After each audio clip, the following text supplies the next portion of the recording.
Okay, so whoops, this is upside down. Let me just check the stereochemistry is right. Down, up. Okay, so this is what the structure in question 1 looks like. We're going to dissect each of our carbons individually to indicate the stereochemistry at each center. So let's start with our first center. And let's just draw our substituents attached to this first center.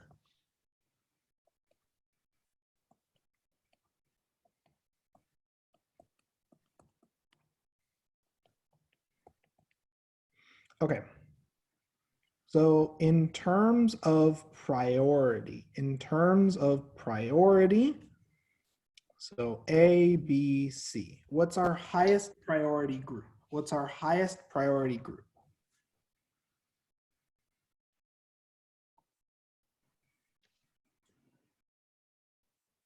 So if we do a comparison, so let's first compare A, B, and C. So attached to A, we have a carbon, and 2 hydrogens. Attached to B, we have 2 carbons and 2 hydrogens. Attached to C, we have 3 carbons and a hydrogen. Okay, so C wins out as priority number 1. Okay, now if we keep walking across the ring, we notice that for A, we immediately reach a tiebreaker at our 3rd carbon. Okay, oh, so let's hit, okay, perfect, it's recording, good. Okay, so we immediately hit a tiebreaker at our 3rd carbon.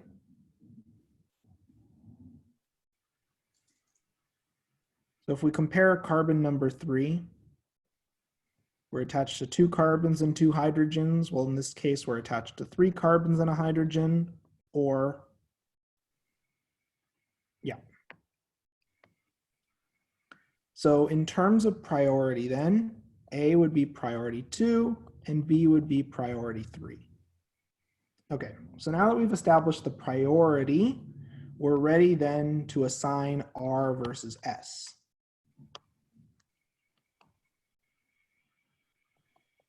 Okay, so we're gonna take our molecule,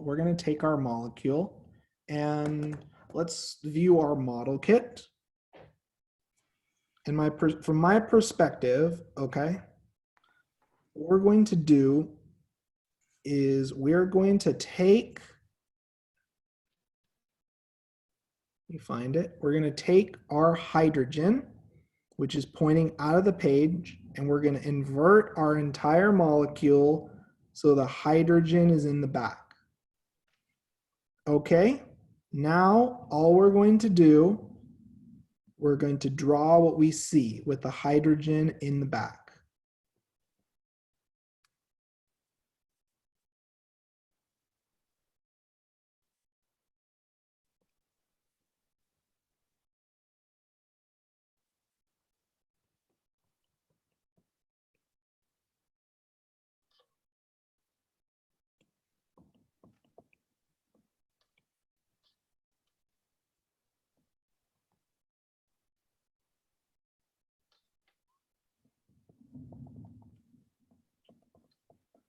Okay, and now what we're going to do is focusing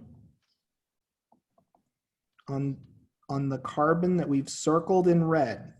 We're next going to write down our priority list. So C is priority 1. Okay, A is priority 2, and B is priority 3.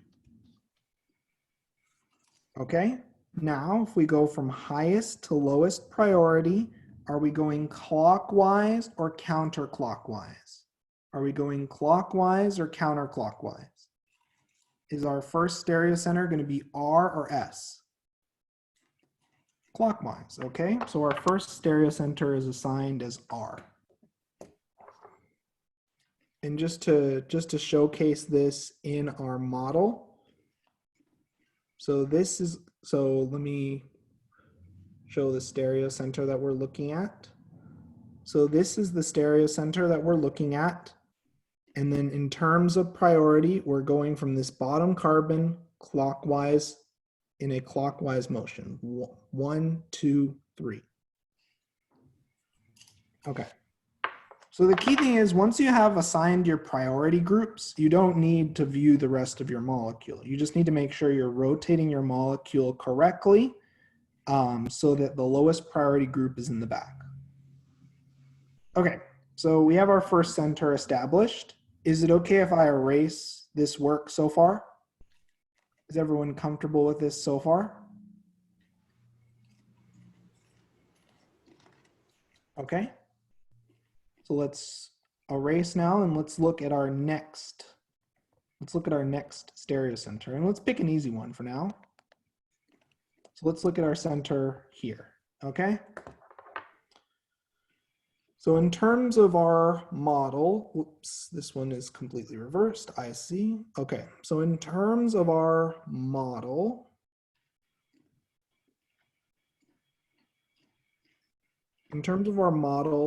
we are looking at this stereocenter right here. So on this carbon on our leftmost ring, okay? Our hydrogen's already in the back. So we're good to go in that respect. Now let's assign priority. So A, B, and C. Let's assign priority comparing A, B, and C. Okay, so first and foremost, B wins out in our priority war because it's attached to more carbons. We have 3 carbons and a hydrogen. That beats out 2 carbons and 2 hydrogens. Does that make sense so far? Does everyone understand why B is priority 1? Okay. So B is priority 1. Let's now look at our next. Let's look at our next carbon over. So if you look 1 carbon over, we have an oxygen, which immediately beats out a carbon. So C is priority 2 and A is priority 3. So if we go from highest to lowest priority, are we going clockwise or counterclockwise? Clockwise or counterclockwise? Clockwise, so we'd assign this stereocenter as R. Does that make sense so far to everyone?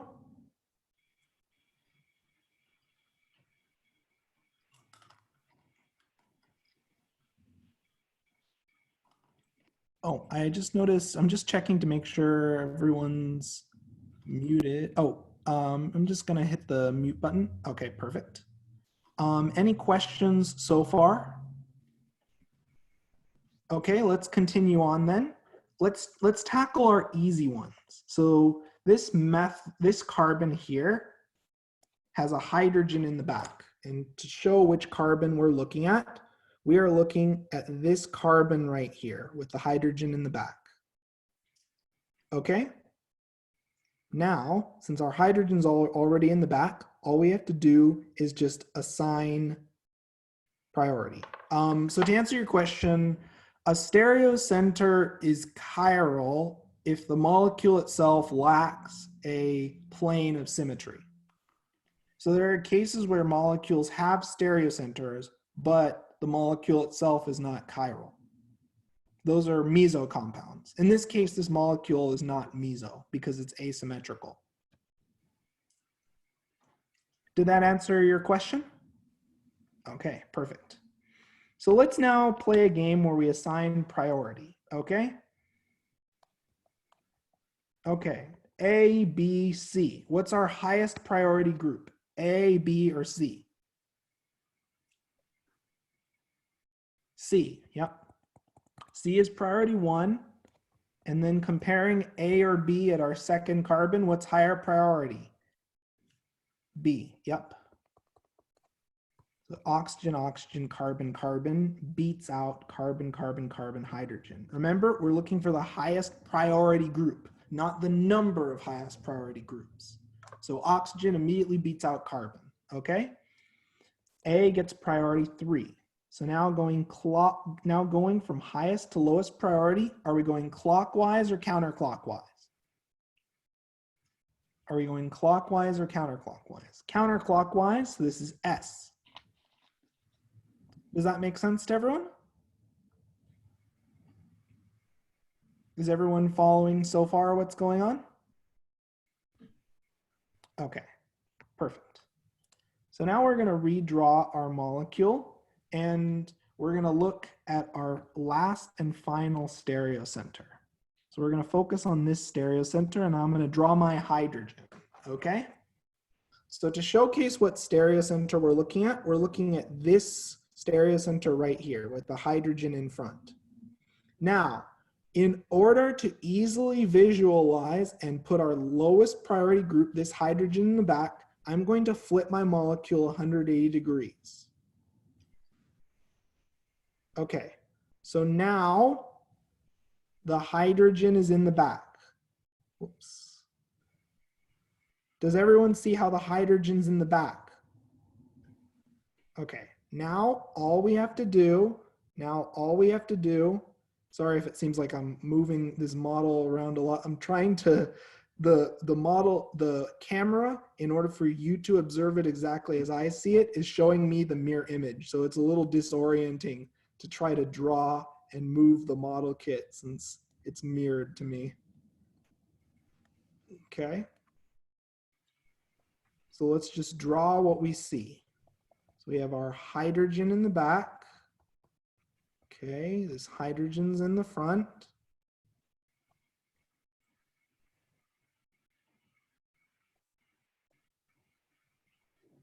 Have a hydrogen pointing up and a hydrogen pointing down. Okay, perfect, perfect. So all we did was rotate our molecule 180 degrees. Okay, so now that we've drawn what we see, we're gonna remember we're focusing on this carbon here. We now have to rank our priority. So A, B, or C. What's highest priority? A, B, or C? A, so priority 1. What about B or C? What's the second highest priority? B or C?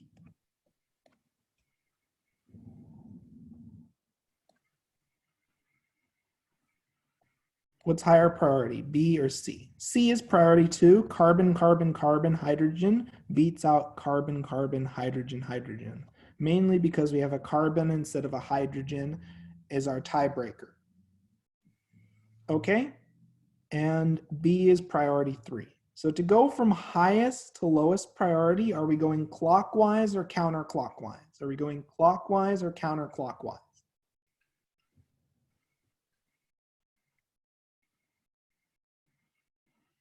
Clockwise, so this would be R. There we go. So even though this looks like a giant molecule, can we solve it using the methods that we've handled in class? Is this very different from any of the large molecules we've dealt with previously? Not really, right? Now, just as a trick, if you want to practice this more, I'd like you all, if you have Marvin Sketch on your computer, remember how I told you you can download Marvin Sketch. It's a wonderful program. If you just take a moment and if you have Marvin Sketch on your computer, if you enter this exact structure into your Marvin Sketch page, Marvin Sketch will actually tell you the stereochemistry at every center. So this is what I use to make and check test questions. And it's a wonderful way as a student to study. When I had access to a structure drawing program, I would just enter structures in and test myself with them. And the beauty of it is you can make whatever questions that you want and you can check your work. So you essentially have an unlimited pool of questions to check using Marvin Sketch and just putting your molecule together. How many, sorry, what was that? We have to look at each chiral carbon individually. And that's what we were doing. We went through all of our chiral carbons and assigned the configuration. And essentially all the chiral carbons are asymmetrical carbons that are, in most cases, chiral carbon will be tetrahedral. Yeah. Just out of curiosity, how many of you have downloaded or used Marvin Sketch from the class link on Canvas?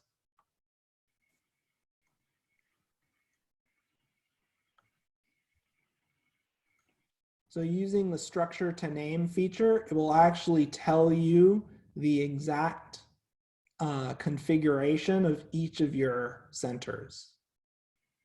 So it's a pretty fancy tool.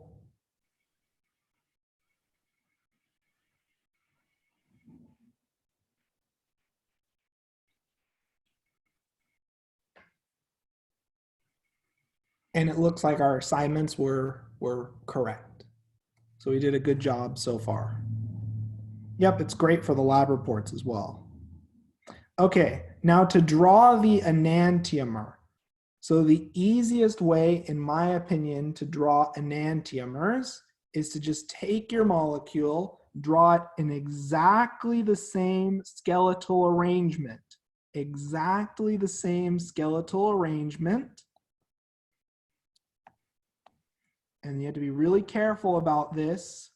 So you draw it in exactly the same skeletal arrangement.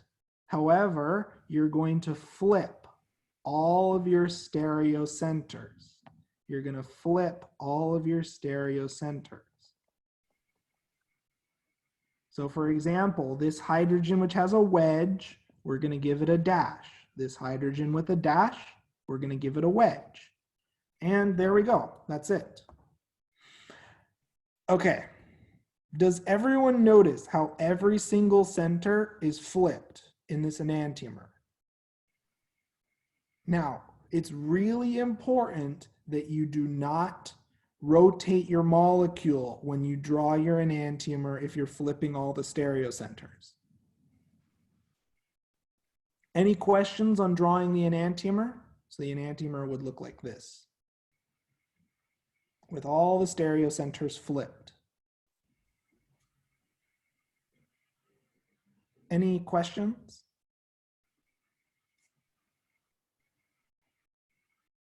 Okay, let's keep going. So how many total stereoisomers are possible for the following molecule? Okay, so we use the 2 to the n rule. Yes, you're exactly right. The enantiomer is the mirror image. It's not more specifically, it's a non-superimposable mirror image, but yes, that idea is perfectly correct. So we count our stereocenters, and since we have 4 stereocenters, we raise 2 to the 4th power. So it's 2 times 2 times 2 times 2, which gives us 16 total stereoisomers. How do we know that the other 2 hydrogens are dash or wedge? We're essentially inverting every single stereocenter. So if we start with a hydrogen with a wedge, we write it as a dash. So if we start with a hydrogen with a dash, we write it as a wedge. We're essentially taking the configuration at each of our stereocenters and inverting it. Did that answer your question?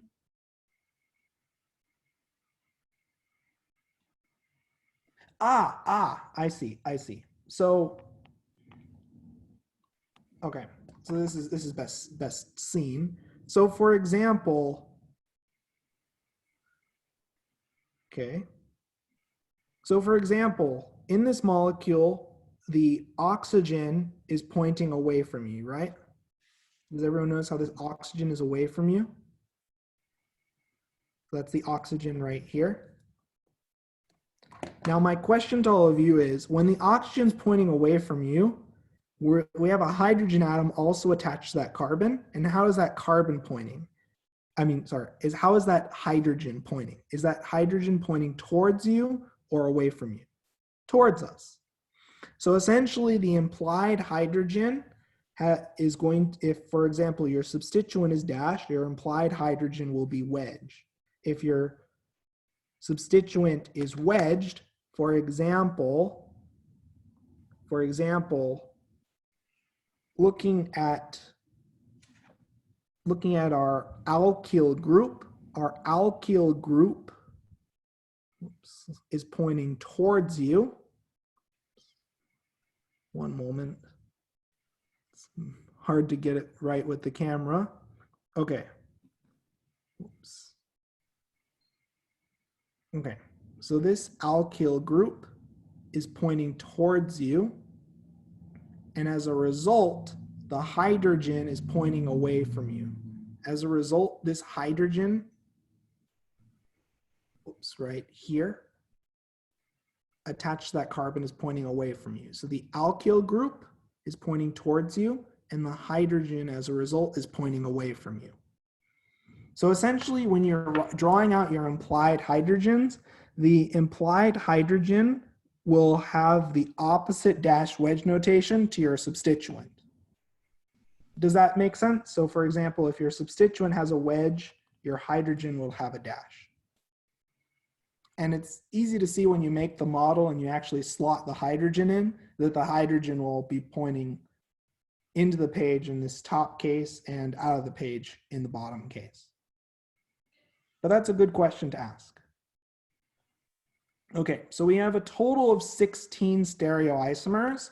In terms of other diastereoisomers, so how many other diastereoisomers? So the key thing that this question is asking is you need to make sure you're not writing the enantiomers. Okay, so in terms of enantiomers, there's one enantiomer, right? And there's one stereoisomer that's our original compound.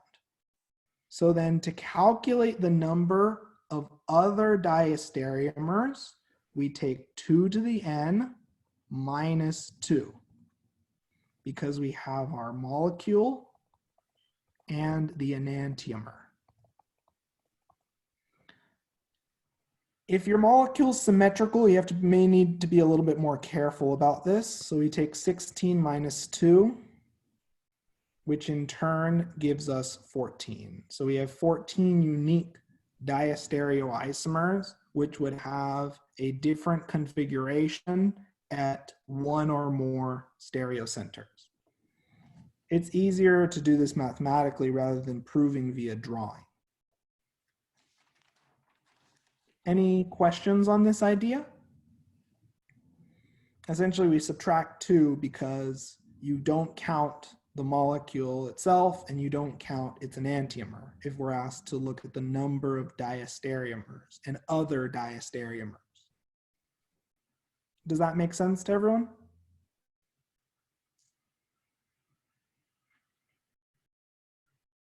Okay, so this is a classic RS assignment question. Let's look at the following questions, and in this case, we're asked to determine whether the molecules are identical, enantiomers, diastereomers, constitutional isomers, or unrelated.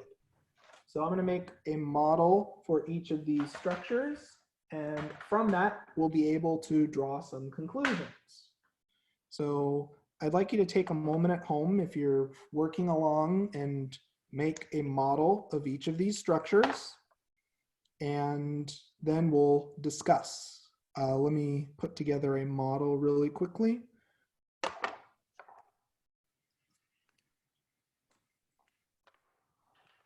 Again, I always encourage students to just make a model kit. It saves you so much time and hassle. Okay, pointing away.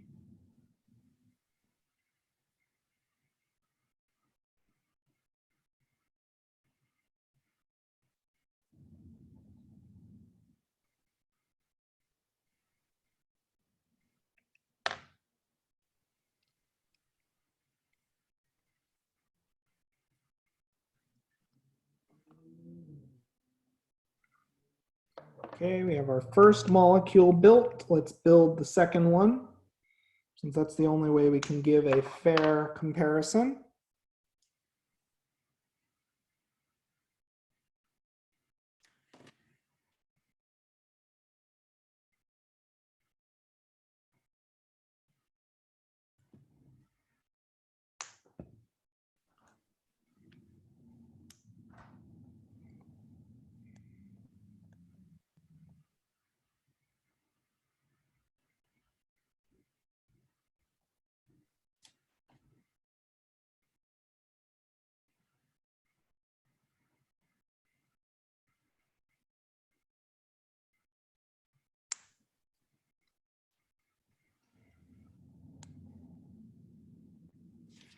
So take this moment and build a model kit and build a model of each of our proposed structures.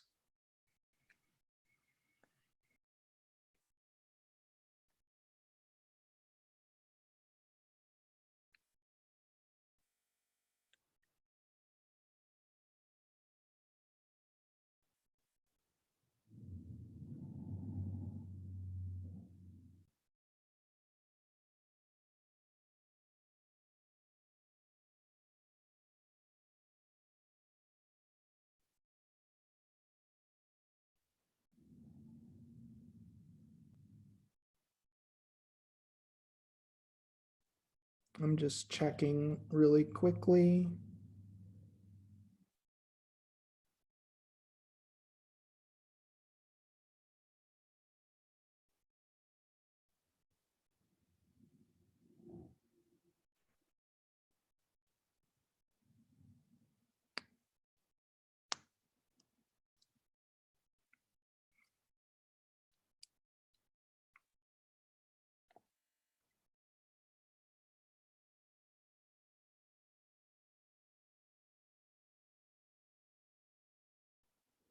Okay, so I have a model of structure A. Okay, so I just want you to keep this in the back of your mind. I'm now going to show you a model of structure B, and I'm going to check to make sure that I've assembled the model correctly. I'm just going to check to make sure I've assembled the model correctly. So let's just check our carbons. So we need one more carbon here. And in this case, our chlorine.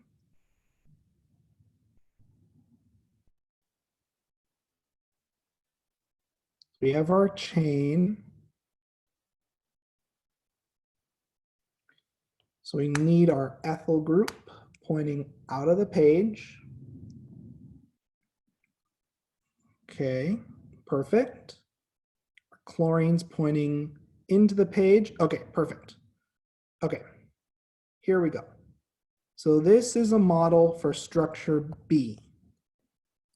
Okay, now what we're going to do is we're going to take structure A. We're going to take structure A, which looks a little bit like this.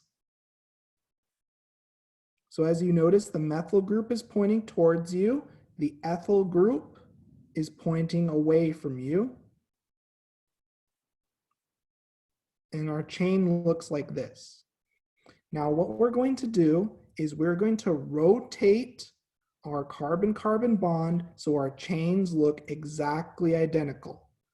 Does everyone notice how the chain after rotation looks the same between A and B? So what I'm going to do is I'm going to take A and I'm going to redraw it, and I'm going to draw exactly what I see. So I have my straight chain, and my question to you is this hydrogen on our second carbon pointing towards us or away from us? Is this hydrogen on our second carbon pointing towards us or away from us? Towards, okay? So the hydrogen gets a wedge, the ethyl group gets a dash, okay? Now my question is, looking at our chlorine, is our chlorine pointing towards us or away from us? Is the chlorine pointing towards us or away from us? It's pointing away. So the chlorine gets a dash, okay?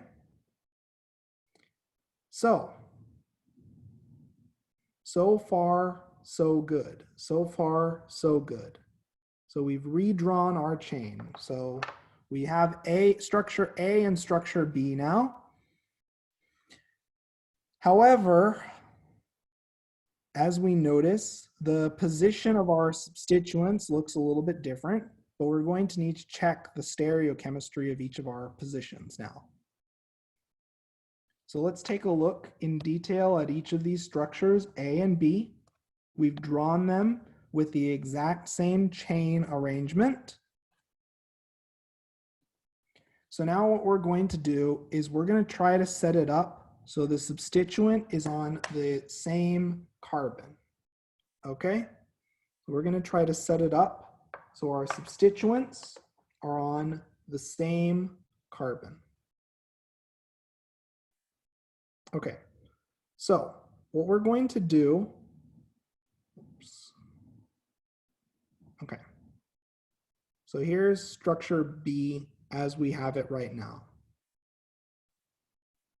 Okay, so what we're going to do is we're going to rotate our molecule and we're going to try to set it up so now our chlorine is on our second most carbon. And we're going to rotate our chain so that our chain is positioned in the exact same way as in structure B.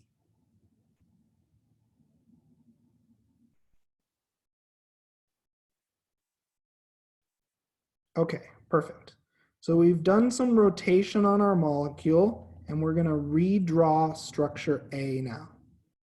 And my question to all of you is, looking at the hydrogen, is the hydrogen pointing towards us or away from us? The hydrogen? Is it pointing towards us or away from us in this chain? Towards, yep. So the hydrogen gets a wedge, the chlorine gets a dash. Okay? Finally, let's look at the ethyl group. So is the ethyl group, this group right here, pointing towards you or away from you? Towards. So the ethyl group also gets a wedge.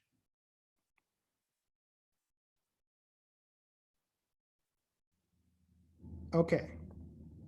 So redrawing structure A, if we compare structure A and B, my question to all of you is, are structures A and B the same or different? If we look at how we've redrawn structure A, are these structures the same or different?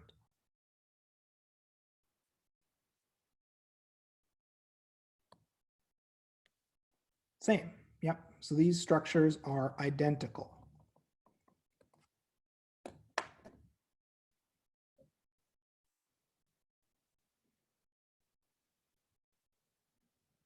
Okay, so let's showcase this once again.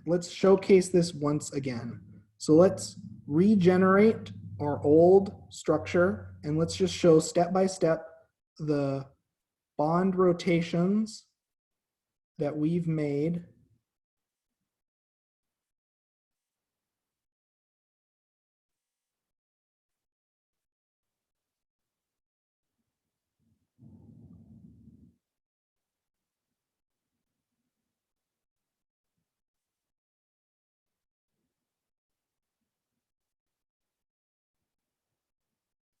One moment, just getting everything set up.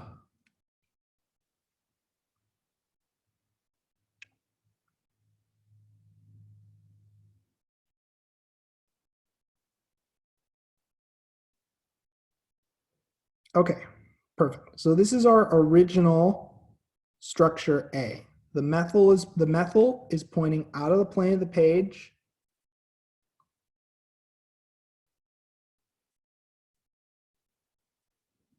Let's just check our structure A really quickly.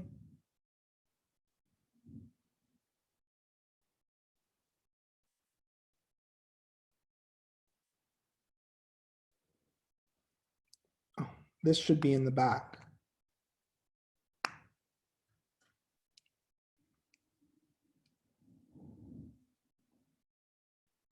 One moment.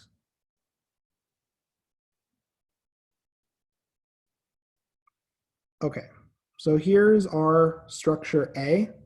So our methyl's in the front, our ethyl's in the back.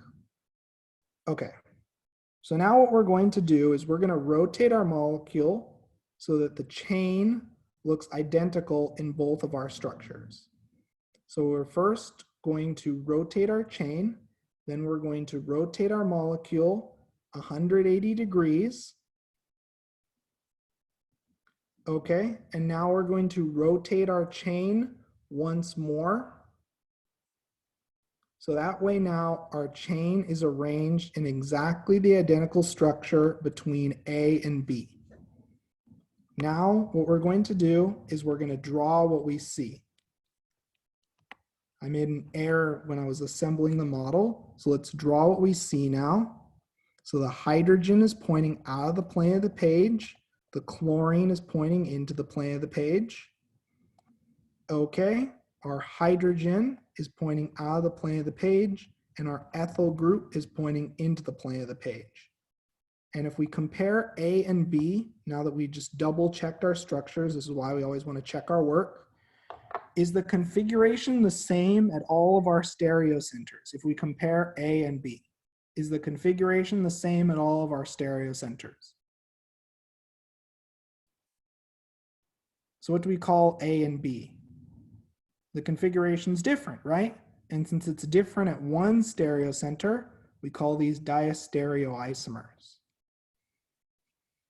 So to showcase the alternative method of checking your work in this case, what you can do is you can assign the configuration at each of your stereocenters, and you can check and see that the configuration is the same or different at each of our positions.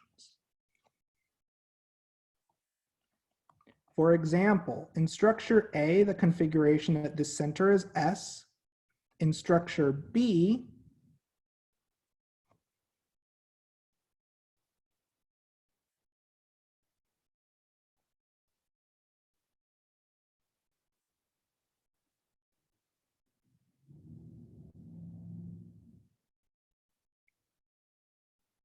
the configuration at the other center is going to be S.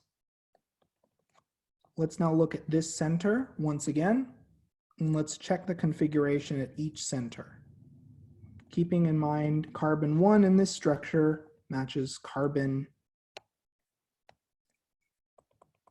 number 1 in this structure. So now we're going to assign the configuration at each of our centers.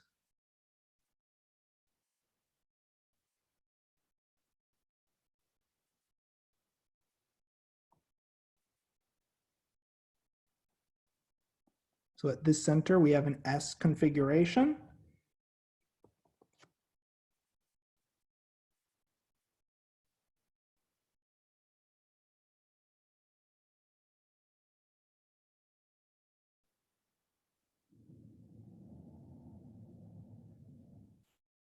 And at this center, we have an R configuration. And you can verify this if you assign your configuration at each stereocenter manually.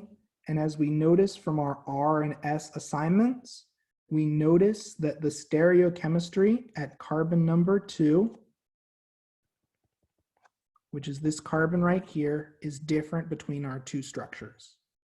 So you can either rotate your models so that the structures have the same skeleton, and then you can compare the configuration at each center, or you can manually assign the configuration and check to see if they're the same or different. Does that make sense to everyone? Does this idea make sense? So this is two pieces of evidence supporting our idea that these species are diastereoisomers. You just have to be really careful with your model kits when you generate these structures. Okay, so now let's have a look at the following pair of molecules. Let's have a look at the following pair of molecules. Okay, so we are looking down a carbon-carbon bond, okay? So looking down a carbon-carbon bond, we're going to draw each of our substituents attached to each carbon.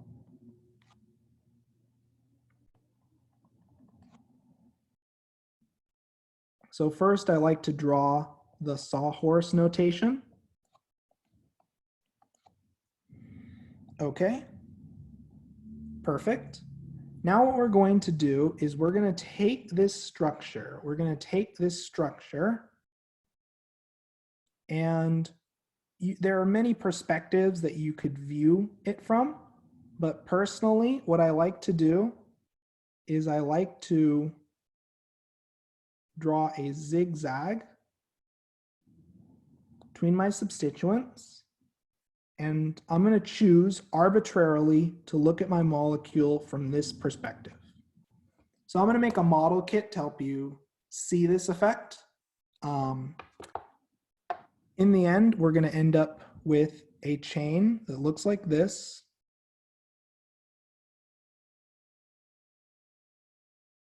And we're going to draw all of our substituents that are pointing up out of the page with a wedge.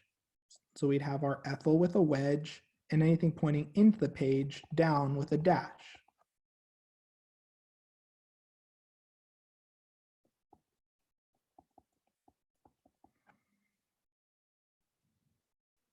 Okay, so to show how I went from here to here, let's make a model. And I know I say that a lot, but it really is an invaluable tool that will save us a lot of grief.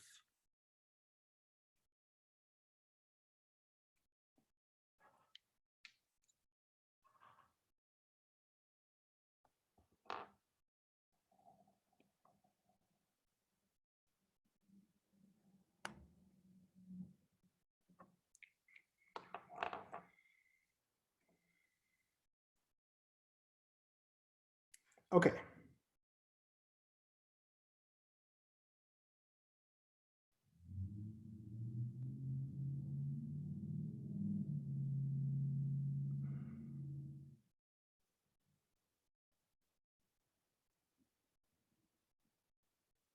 Oh, it's mirrored. Okay.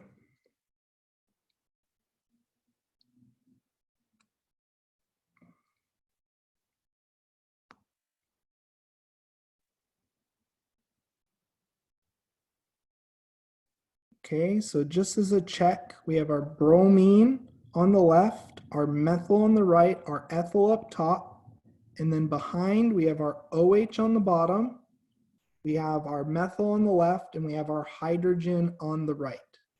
Okay, so this is our Newman projection. Does everyone see the Newman projection? We'll talk about that in a moment.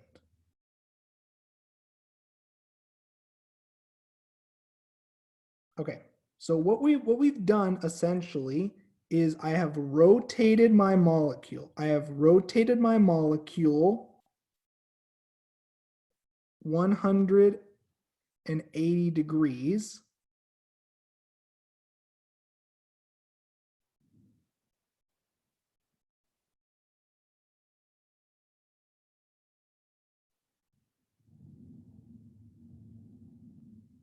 And now what I'm doing is I'm drawing my chain exactly as I see it. Does everyone see what I did? Okay, so let's start from scratch. So we started off with our Newman projection. I am arbitrarily choosing to view my molecule from one side, okay? So we're gonna rotate our molecule,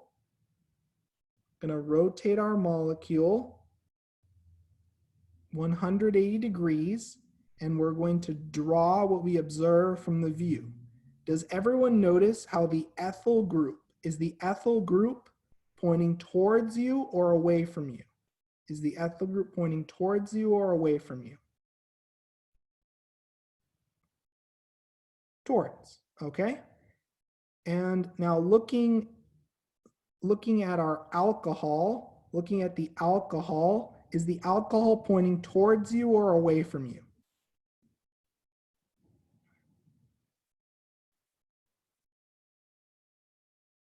Which one's pointing towards you, the alcohol or the hydrogen?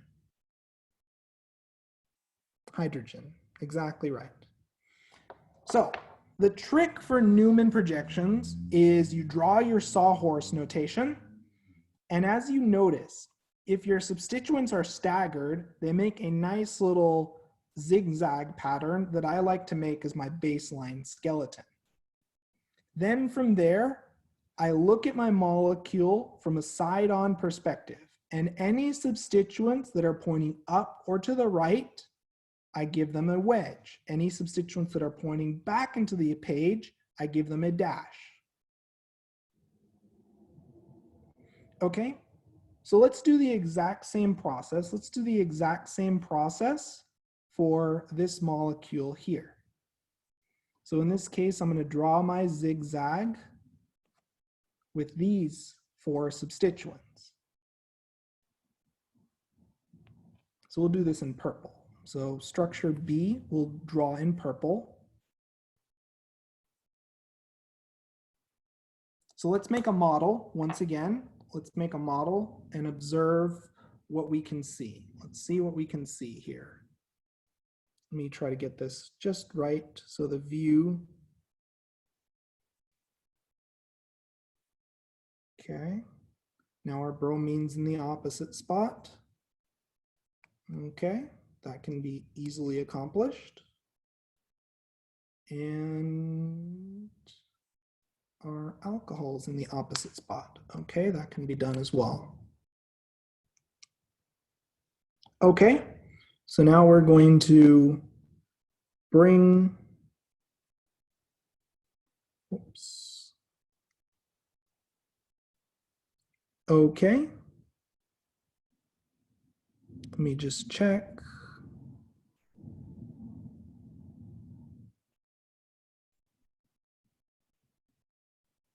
So we need the bromine on the right, methyl on the left, ethyl up top, okay?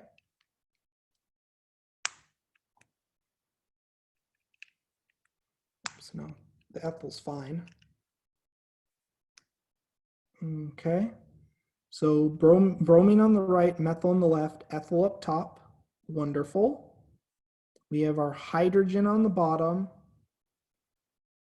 We have our alcohol on the right, and we have our methyl on the left. Perfect.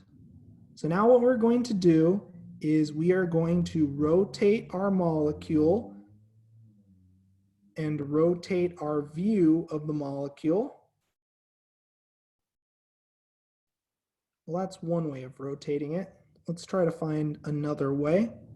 So what we're going to do is we're going to rotate our molecule 180 degrees. Let's show another way that we can rotate this molecule 180 degrees.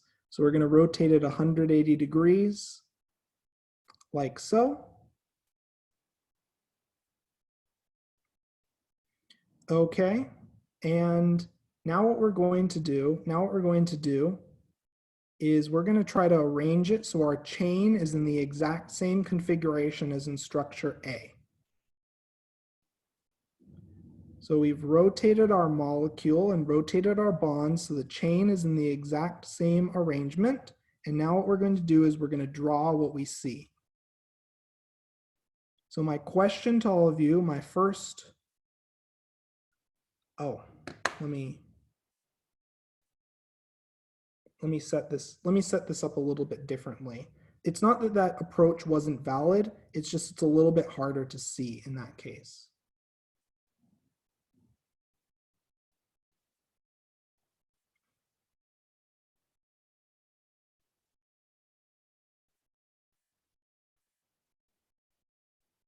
Okay, so we have our molecule, and what we're going to do is we're going to rotate our molecule 180 degrees in either direction, whichever one you prefer.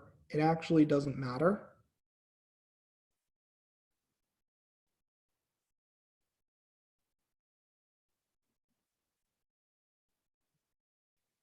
And I'm just going to set it up so that way our chains are drawn in the exact same manner. So we're going to rotate our molecule such that each of our chains are drawn exactly identically. Okay.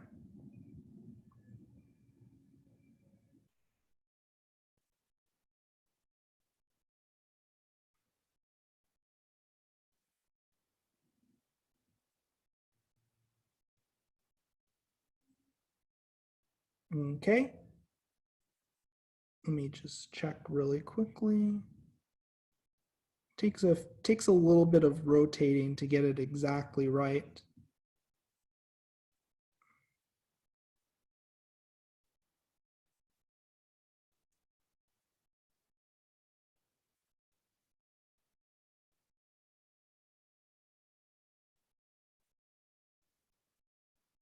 Okay, perfect. Now that we've rotated our chain, my question to all of you is the bromine pointing out of the page or into the page? Is our bromine pointing out of the page or into the page? Out. Okay. Okay. And is our alcohol pointing out of the page or into the page? Out. Yep. So as we can clearly see, if we compare structures A and B, is the stereochemistry the same or different at each of our carbons? Is the stereochemistry the same or different at each of our carbons? Different. So what do we call it when our stereocenters are flipped at all of our carbons? Are these enantiomers or diastereomers? What do we call this? Enantiomers. Exactly right. Okay, so let's just recap one more time. Okay, so here is our Newman projection. Oops, I have it on the wrong side. Okay, so here is our Newman projection. We're looking down our carbon-carbon bond. Now what we're going to do, what we did in essence, is we found our substituents on opposite sides of our Newman projection attached to different carbons, and we rotated our structure 180 degrees. Okay, then what we did is we rotated our carbon-carbon bonds so that all of our substituents in our carbon chain were attached to the same carbon and our chain was drawn in the same configuration. Does everyone notice the zigzag pattern is exactly the same as the way that we drew structure A? Does that make sense to everyone? Okay, now all we have to do is just draw what we see, and we notice that the bromine and alcohol are pointing out of the plane of the page. Ergo, our structures are enantiomers. Let me showcase once again the logic used for structure A. So for structure A, let me generate structure A now, just so that way we can see it once again. And this is where you're going to need to play with your model kit to get used to this 3D spatial reasoning.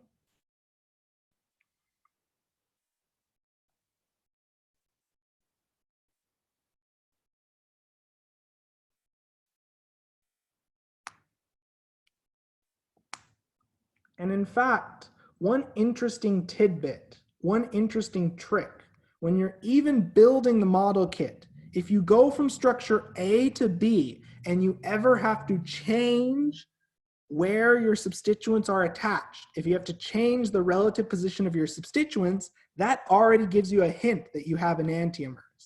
So it's almost like a kinesthetic solution in a way. The very act of making the model kit tells you whether you have enantiomers or diastereoisomers. Okay, but I digress. Okay, so here is structure A once again. So what we did, we found our two substituents on different carbons separated by 180 degrees in our Newman projection, and we rotated our Newman projection. Whoops, wrong rotation. Not that that isn't correct. We rotated so that way we have a consistent carbon chain. And now all we have to do is draw our substituents as we see. So we noticed first and foremost that our alcohol was pointing into the plane of the page. Oh, whoops, sorry. Let me.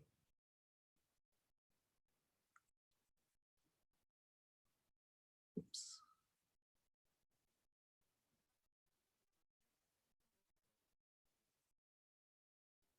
Here we go.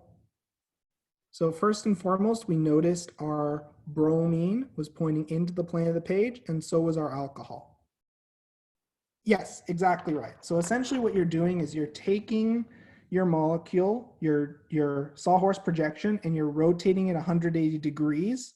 And I like to use the two substituents that are separated by 180 degrees as they're the easiest to draw, and it gives you this nice clean carbon chain zigzag pattern that makes it very easy to determine whether substituents are pointing out or into the plane of the page. This is just the method I personally find most useful. Is everyone able to visualize how we manipulated the model and manipulated our structure? Does that make sense to everyone, what's going on? Is everyone able to understand how I got these dash wedge structures? Okay, and I apologize for any fumbling. Again, the camera that I'm showing you, I have it flipped so you can see the structures as they're drawn, but for me, I'm manipulating the mirror image. So I have to sometimes check and see how my rotations look in the camera. Okay, those are some pretty hard ones. Now for some two easy ones. So I'd like you to take a look at the following. I'd like you to take a look at the following two molecules. And I'd like you to tell me whether these molecules are enantiomers or diastereomers, or whether they're identical compounds. And just be really careful with these structures. Just be really careful with these structures. And I'll make a model of each of these structures while you're thinking through and working through that problem.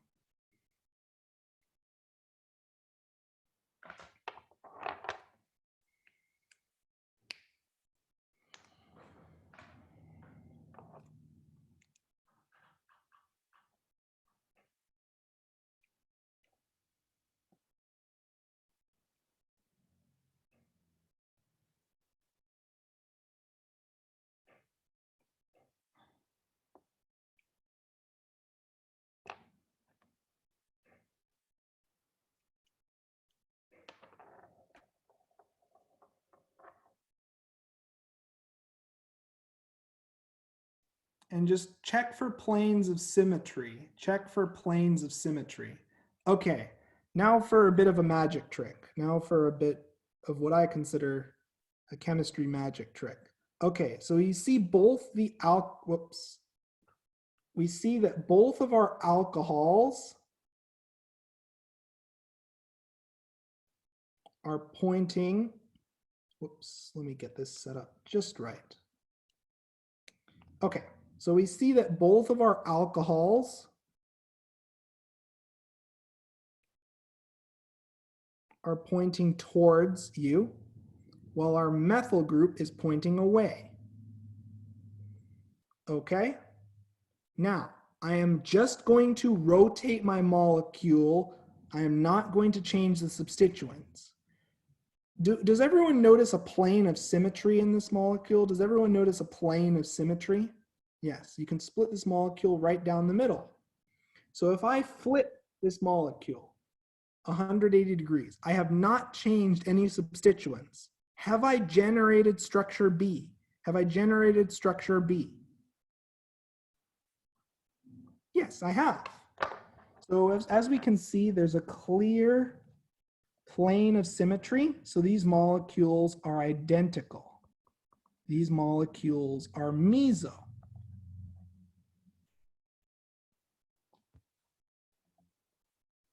So you always have to be on the lookout for axes of symmetry. Again, just to show this idea, structure B, just a quick rotation gives me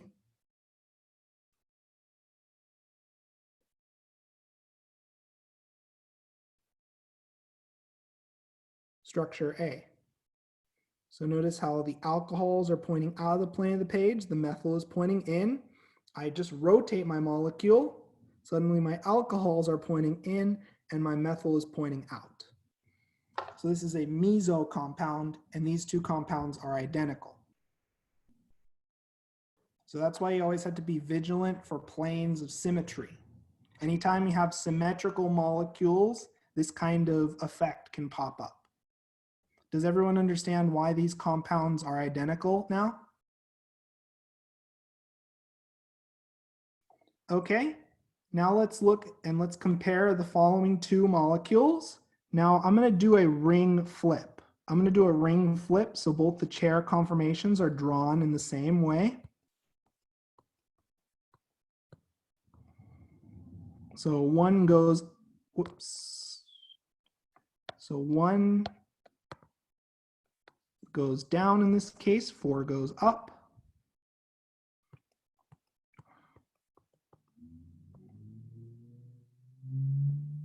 And all of our substituents flip from axial to equatorial and equatorial to axial. So our methyl group is axial.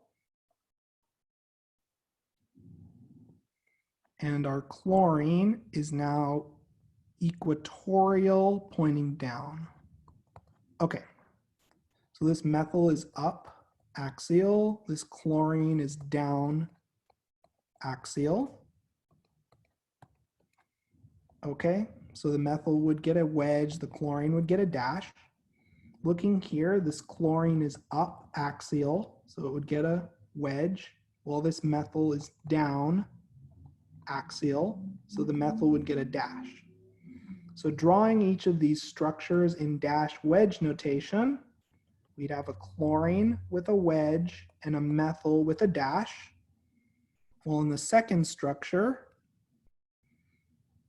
we'd have a chlorine with a dash and a methyl with a wedge.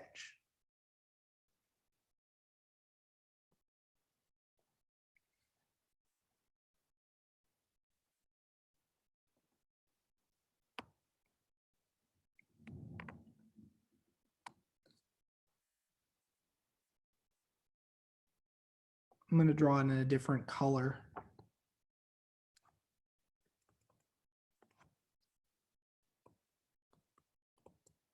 Okay, so are these molecules diastereomers, enantiomers, or identical compounds? Are these molecules diastereomers, enantiomers, or identical compounds?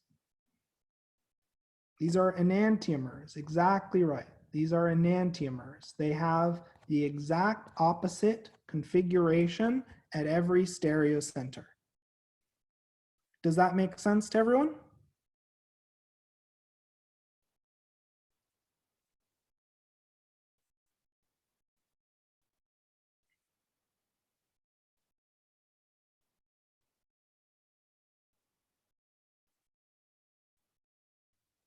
Constitutional isomers, same number of atoms, different connectivity. Different connectivity.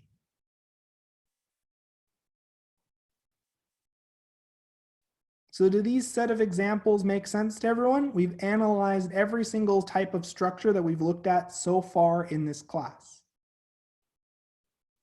Okay, perfect. So let's move on to the next batch of questions. So for each molecule, we're going to draw the 2 chair conformations. We're going to draw the Newman projection for each chair conformation, sighting along the C2, C3, and C5, C6 bonds. Okay, so this is, I've already arbitrarily designated carbon 1, so I'm going to draw both my methyl groups.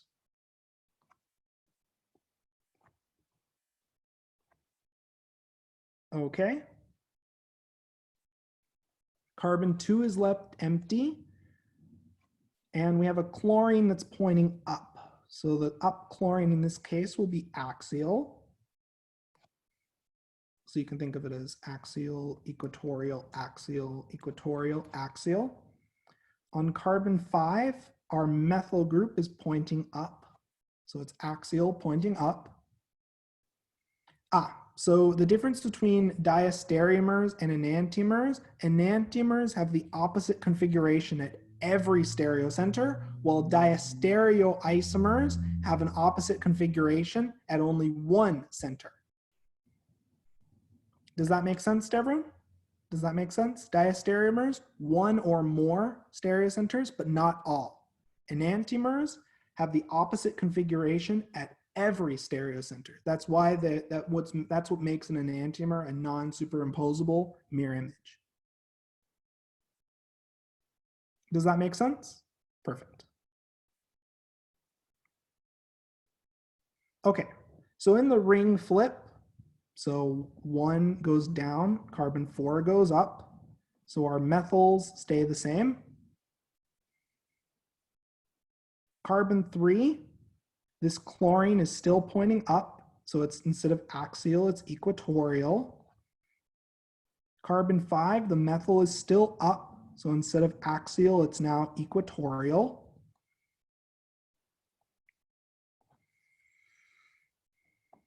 Okay, perfect. So we filled in our first chair conformation. Let's fill in our second. So axial, equatorial, since we have a dash, instead of axial, it's equatorial.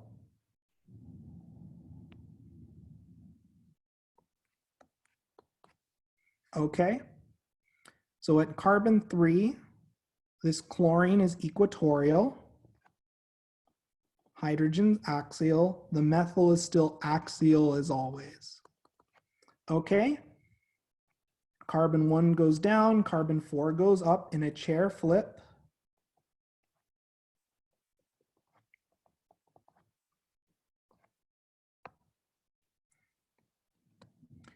Our chlorine on carbon 3, which was previously equatorial down, now becomes axial down. The methyl at carbon 5 goes from axial up to equatorial up. Perfect. So we've drawn each of our conformations. Now what we're going to do is we're going to look down our C2-C3 bond. Let's check our instructions for where we're going to cite. We're going to cite down our C2-C3 bond and our C5-C6 bond. So we're viewing from this perspective, okay? Let me make a model for you to visualize what's going on. Let me make a model for you to visualize what's going on. And it's really important that you do not mix up your chair conformations. Otherwise, you're going to be in for a very unpleasant experience trying to figure out what just happened to your structure.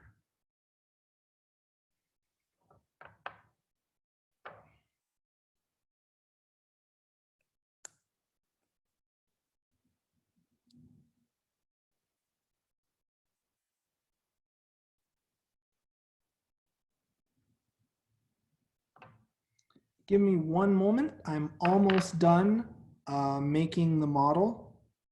And you know, it may seem like in this class you rely on your model kit a lot, but it is probably one of the most useful tools, in my opinion, for visualizing structure. Okay.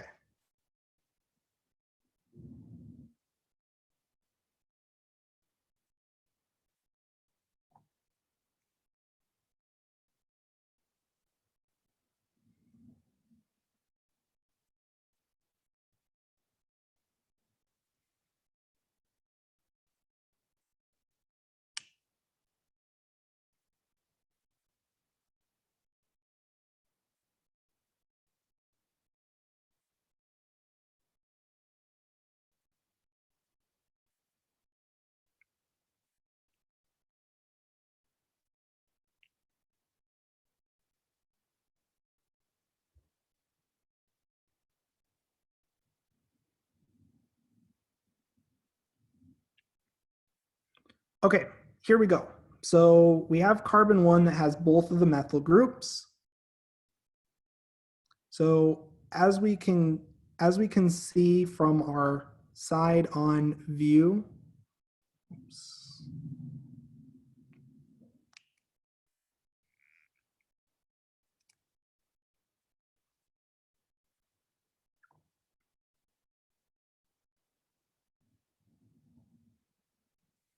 Let me get the perspective just right so it's easy for you to see what's going on here.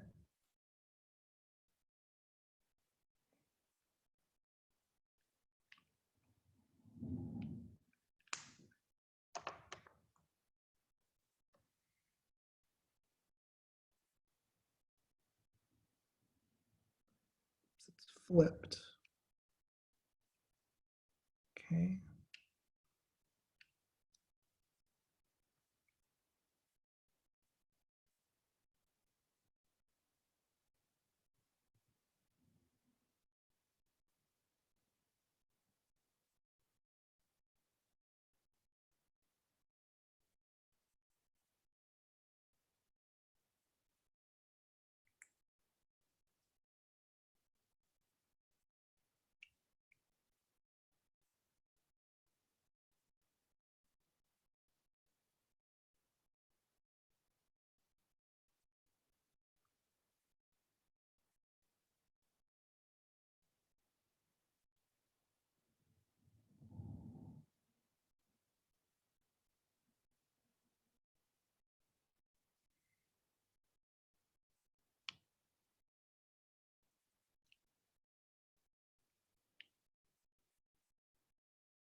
Apologies for the delay. I'm just trying to match the view in the model kit I've made to the view that you should be observing.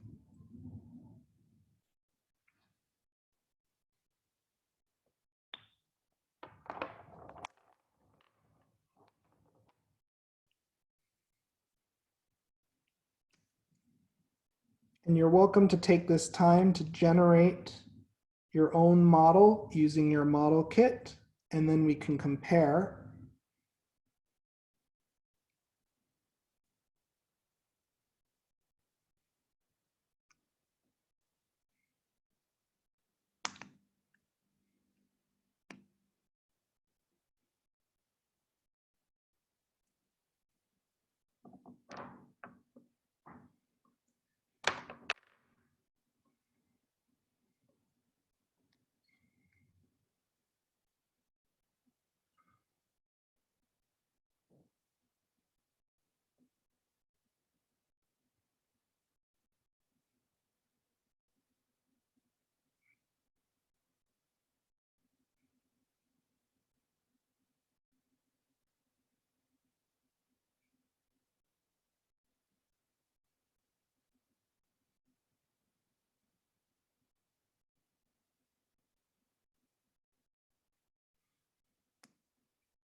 Okay.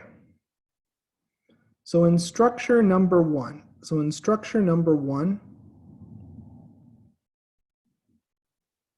we have our methyl group. So let me get the view just right. So looking at it from a top-down perspective, we clearly see that our chlorine and methyl group and other methyl group are all axial and pointing out of the plane of the page. Okay? So now what we're going to do is we're going to focus on C2 and C3 and C4 and C5. And we're just going to observe what we see when we look down that bond axis. Okay? So let's start our observation by looking down C5 and C6. Okay? So in our Newman projection, we're just going to draw what we see. We're just going to draw what we see. And let me have this set up in the exact same configuration that we'd see. Okay. So here is our chair conformation. The blue carbon is carbon 1. We're now going to look down.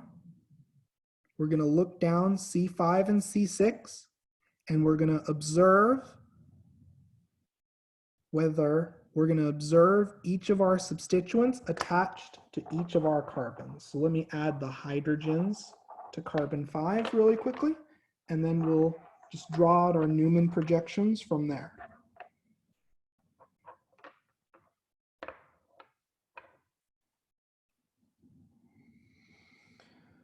Okay, So first and foremost, looking down. Oh, this is the ring flip form.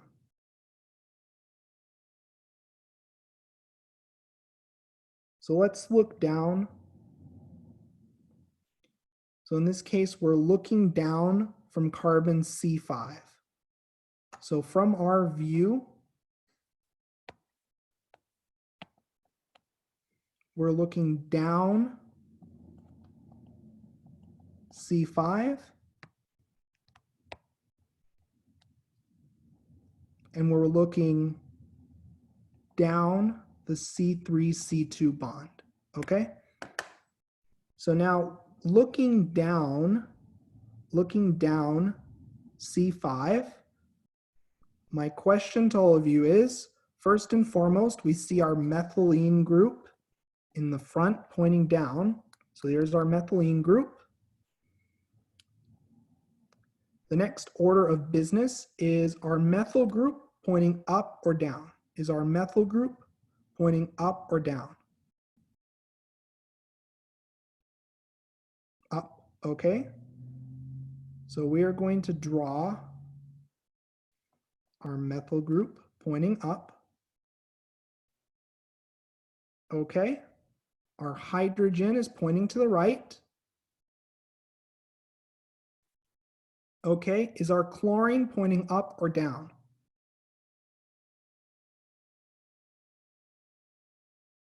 Up. Okay. So we're going to draw our chlorine. Our back hydrogen substituents on C5. So the hydrogen substituents on C6. One of the hydrogens is pointing to the right. The other hydrogen is pointing down. Okay. Now let's look at C2 and C3. Our chlorine is pointing up. Our hydrogen is pointing to the right. And now my question to all of you is, looking at our substituents on C3. So looking at our substituents on C3, how are hydrogens on C3 in the back located? One of them is pointing in what direction? One of them is pointing in what direction? I guess you can say up, but is it pointing to the left or to the right? To the left, yep. And the other hydrogen is pointing to the right. Okay, now my question to all of you is, all the way in the back, so in our back view, we see our blue carbon 1. And my question to you is, how many substituents are attached to the blue carbon 1? How many methyls do we have attached?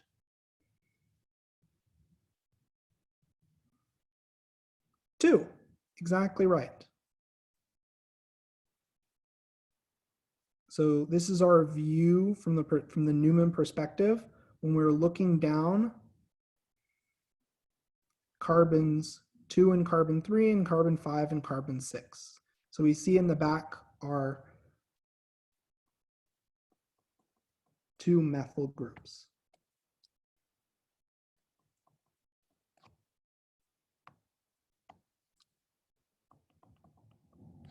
Okay, here we go. So we've successfully translated this structure. Now what we're going to do is we're going to subject our structure to a ring flip. So we're going to raise carbon 4 and we're going to lower carbon 1. Okay? And now we're going to draw what we see looking down these bonds. So my question to all of you is, so looking first and foremost at carbon 2 and carbon 3, is our chlorine pointing up or is it pointing to the left or pointing to the right? So is this chlorine pointing up, to the left, or to the right? Looking at this chlorine. After the ring flip. It's pointing to the left. We see our methylene is still in front. Okay, our hydrogen is pointing down. Okay, looking at the opposite side of our molecule, So looking down, C5 to C6 is our methyl group pointing to the left, right, up, or down.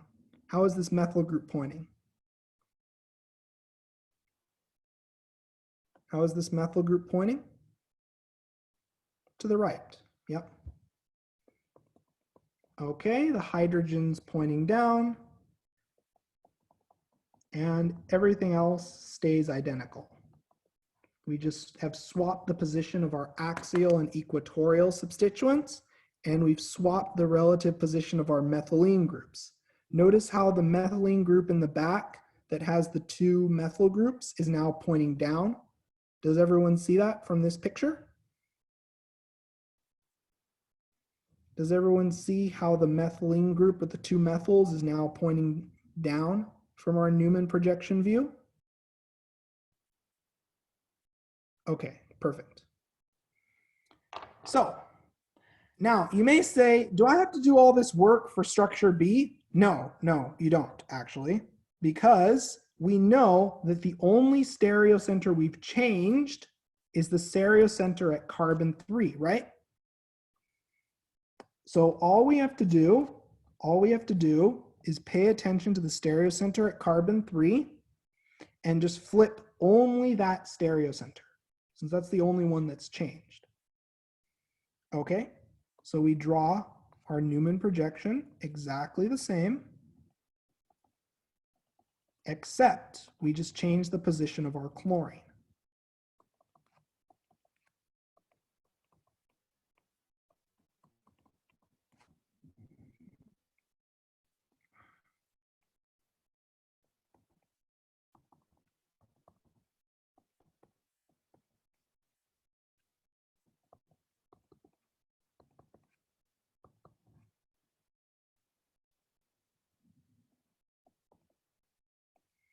There we go.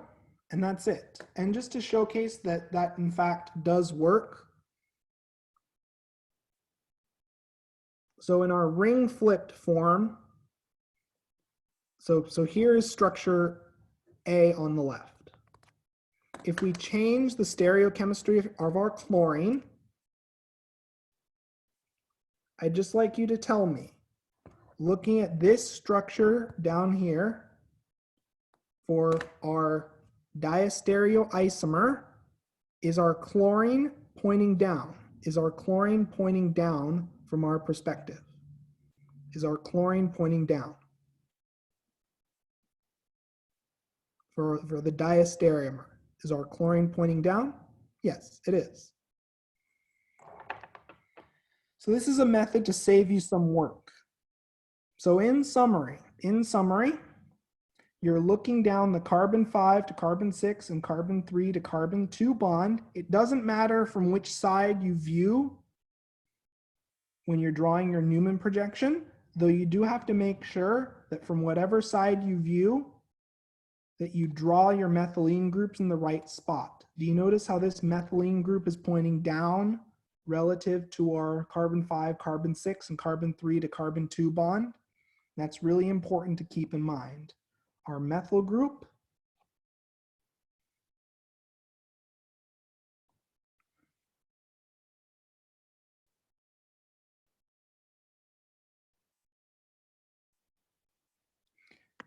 I reversed the positions of these. The chlorine should be here and the methyl should be here.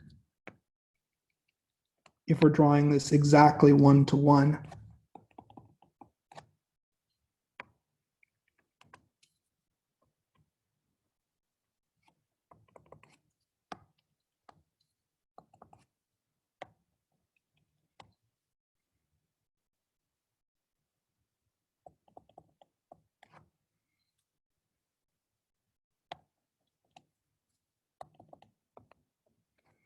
Another artifact from the camera view once again.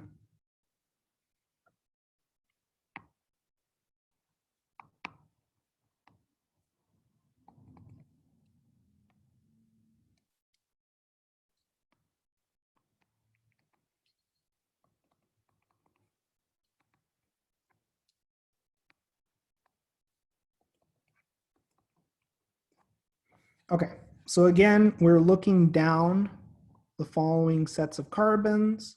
So as we notice, the chlorine's on the right-hand side and it's equatorial. So we have our chlorine drawn equatorial. In this case, the chlorine's on the right-hand side and it's axial. So we draw the chlorine axial. We've seen these sorts of Newman projections before. Now that we have each of our structures, we're asked to calculate the energy associated with the steric and torsional strain for each chair conformation. So now that we have each of our chair conformations drawn, let's do some energy analysis. Let's figure out the energetic penalty associated with each of our interactions. Yeah, you can just as easily look down the opposite direction. You can just as easily view from this perspective and you get the exact same structure but drawn from a slightly different view. Yeah, that's perfect. That's perfectly fine.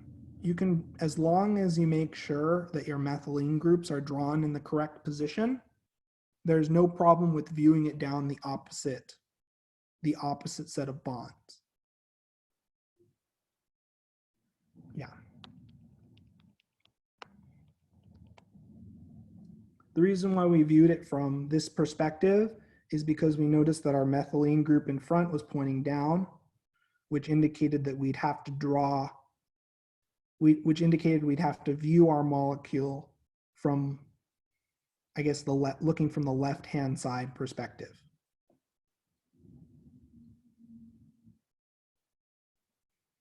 Okay, so now we're going to do some energetic analysis and we're going to calculate the steric and torsional strain for each chair conformation. Okay? So to do that, we're going to go by each of our chair conformations. So let's start by looking at our first chair conformation. And the reason why I have you draw these Newman projections is so you can account for torsional interactions. Okay, so first and foremost, in this first all-axial structure for A, we have a methyl-methyl diaxial and we have a methyl-chlorine diaxial. So the methyl-methyl 1,3 diaxial interaction is comparable to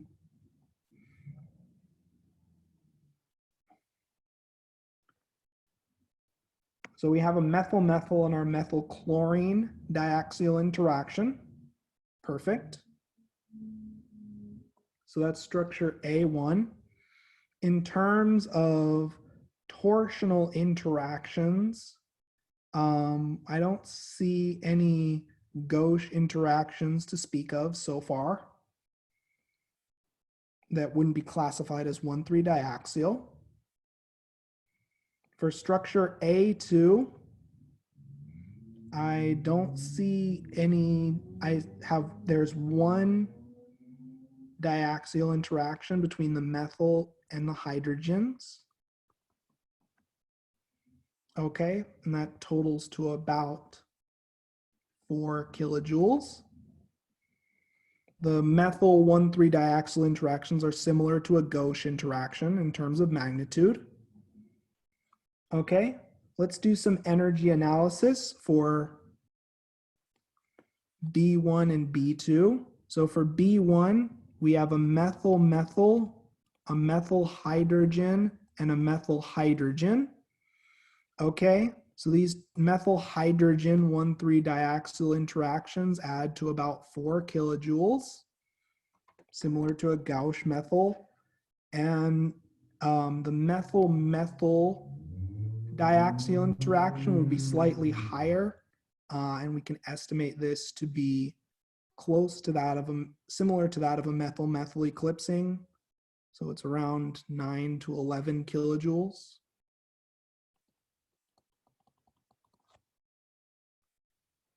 The methyl chlorine is a little bit less. It's around 6 to 8 kilojoules because chlorine has a lower A value. Okay, let's look at B2 now. Let's look at structure B2. I'm not looking for hard numbers here. I'm just looking that you're acknowledging each of the 1,3 diaxial interactions and getting a qualitative sense of which diaxial interactions are stronger. Okay, so for B2, we have a methyl hydrogen, a methyl chlorine,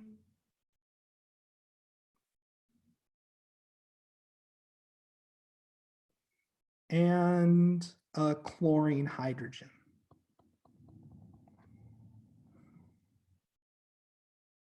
Okay, so we're next asked to circle the lowest energy chair conformation for each molecule. So in general, we want to maximize the number. Whoops, what was that question? For A1, since there are 2 methyls, yes, you are correct. There are 2 methyl chlorine interactions.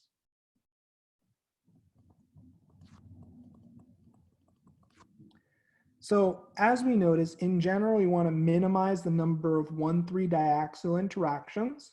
So for structure A, the lowest energy structure would be the structure with the most substituents that are equatorial and the least number of 1,3 diaxial interactions. So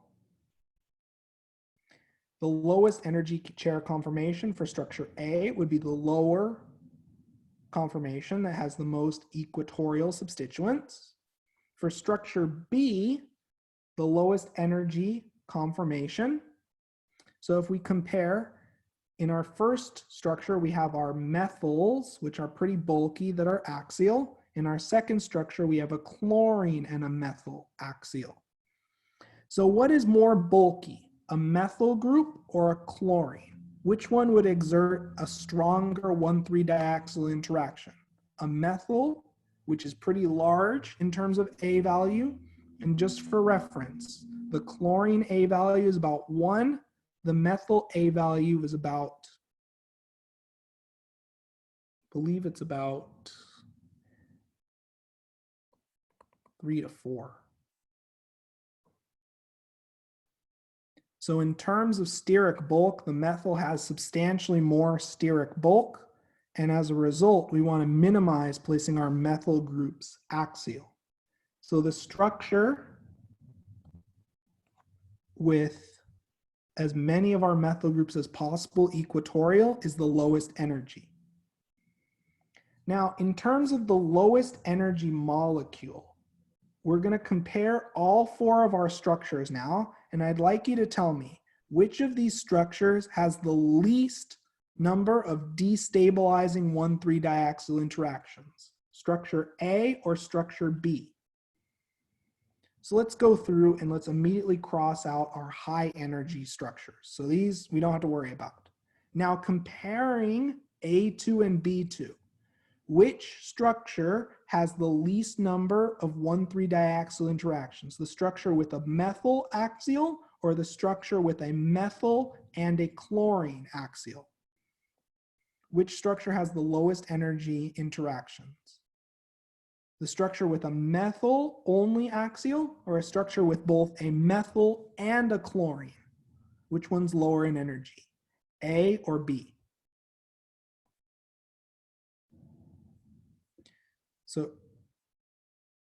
So for those who are saying B, could you provide an explanation as for why so I can understand your reasoning?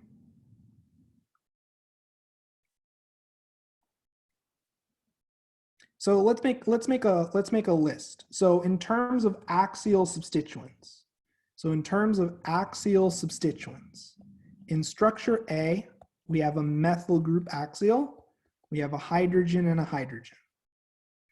In structure B, we have a methyl, a chlorine, and a hydrogen axial. So just as a side-by-side comparison, if we compare hydrogen and chlorine, which of these substituents would have the greater diaxial interactions, a hydrogen or a chlorine? So we're comparing A2 and B2. So just comparing hydrogen and chlorine 1,3 diaxial interactions. Which one would have the stronger 1,3 diaxial interactions? A hydrogen or a chlorine?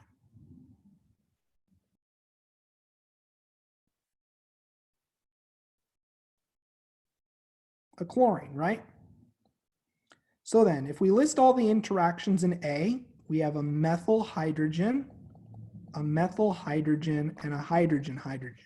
In structure B, we have a methyl chlorine, a hydrogen chlorine, and a methyl hydrogen. And as we can clearly see, the methyl chlorine and hydrogen chlorine interactions are higher in energy, right? These interactions are higher in energy, right? So then, would we all agree that B is higher in energy because it has higher energy diaxial interactions? Would everyone agree on that? Okay, so then, can we agree then that A is lower in energy? Does it make sense as to why A is lower in energy now? So A is lower in energy because it has a lowest energy conformation with the lowest energy diaxial interactions. Does that make sense? Does that make sense to everyone now? Does this reasoning make sense? Okay, perfect. In general, you want to minimize the number of bulky axial substituents in order to minimize destabilizing 1,3 diaxial interactions. Does this problem make sense overall now? Is everyone comfortable with these sorts of chair analysis problems? We've done a few more of these as well in the note sets, and I'd encourage you to take a look at the note sets.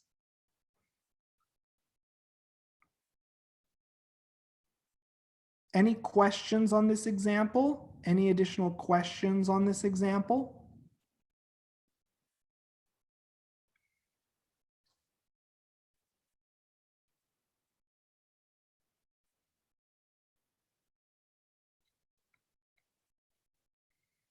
Okay, perfect, perfect. Essentially, we're looking at it from this perspective. And all you have to do is draw what you see on the left and right hand sides. Yes, carbon 1 and carbon 4 switch. Carbon 4 goes up, carbon 1 goes down. That's why these methylene groups change in position. Because this is carbon 4, this is carbon 1, this is carbon 4, this is carbon 1. So you notice how they switch relative positions? One is up and one is down. Does that make sense, Vaden? Perfect. Is everyone comfortable with this example now? Are we able to move on to the next example? So as you notice on this exam focuses a lot more on analysis and structure drawing. So you really want to make sure you're comfortable with the model kit and manipulating the model kit and viewing structures from different perspectives. Okay, here's another structure analysis problem. We have to draw the structure of 2-methyl pentane. These ones are just an absolute, these types of problems are my favorite. They're really interesting. So this is another conformational analysis problem. So let me make a model of 2-methyl pentane.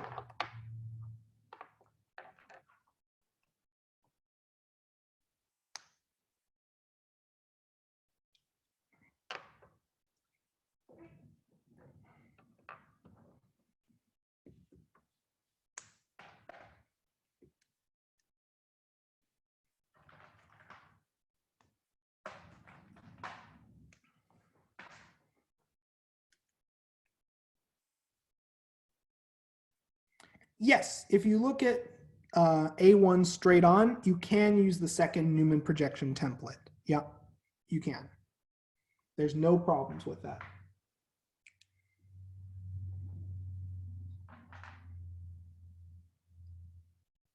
There are many ways to draw these structures, many of which are correct. As long as you preserve the axial and equatorial positions. Okay, so here is 2-methylpentane. So here is 2-methylpentane. Okay, now what we're gonna do is we're gonna look down the C2 and C3 bonds. So 2-methylpentane, 1, 2, 3, 4, 5. We have our methyl at the 2 position. Let me fix it so the methyl is actually at the 2 position. Okay, so here's our good friend 2-methylpentane. Now, what we're going to do is we're going to look down the C2-C3 bond. And it doesn't matter which way you look down the bond. You can look it down C3 if you want, not required. Okay, so we're going to look down the C2-C3 bond. Okay, and now what we're going to do is we're just going to draw what we see at first glance. We're just going to draw what we see at first glance. So first things first, I'm going to draw my 0-degree angle structure.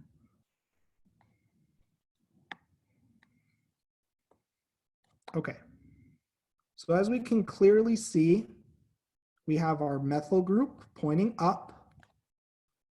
We have another methyl group pointing to the left and a hydrogen pointing to the right.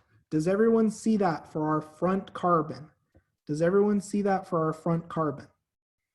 The methyl's up, the hydrogen's to the right, and the other methyl is to the left. Okay. Now in the back, although it's a little hard to see, in the back, we have 2 hydrogens. Does everyone see the 2 hydrogens in the back? Okay, we have our 2 hydrogens and then the rest of our chain, which is an ethyl chain.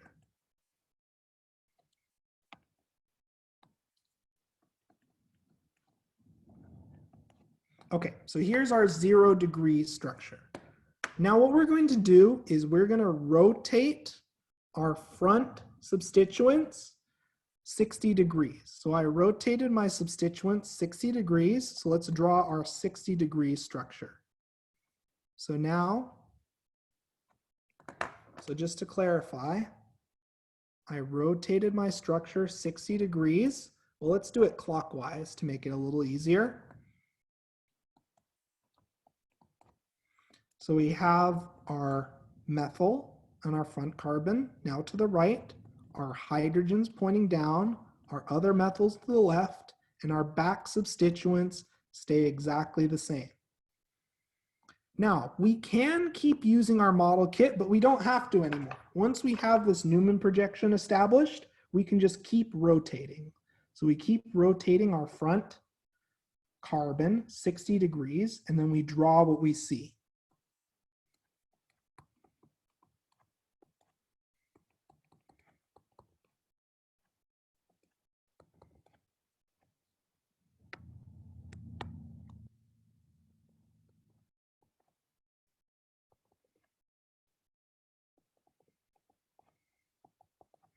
And the beautiful thing is our back substituents stay the same.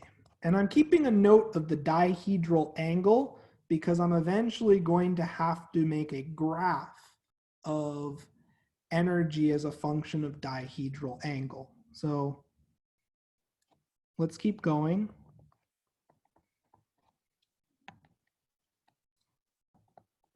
And we're just rotating our front substituents.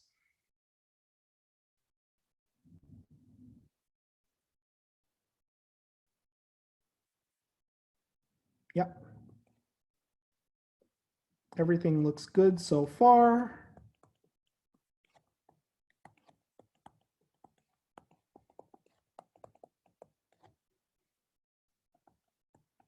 We're almost done. Note, you don't have to draw the 360 degrees for obvious reasons.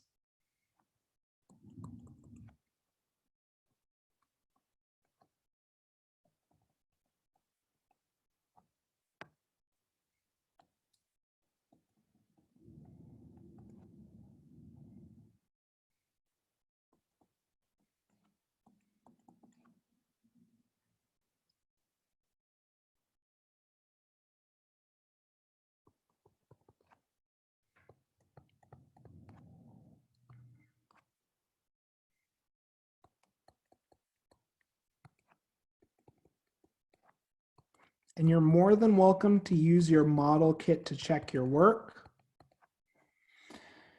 Okay, perfect. So here are all of our structures for bond rotation about our C2 and C3 bond. Now we're asked to calculate the energy of each conformation and draw a graph of energy versus dihedral angle for each conformation.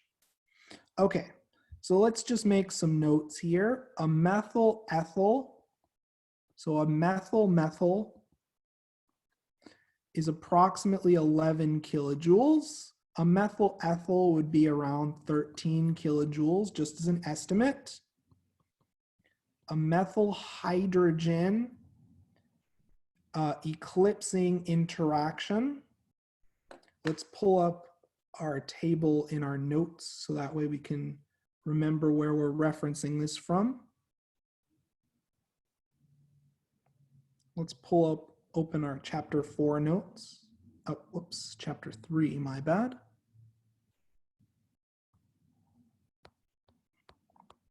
Let's go to the table with the torsional interactions. Give it one moment.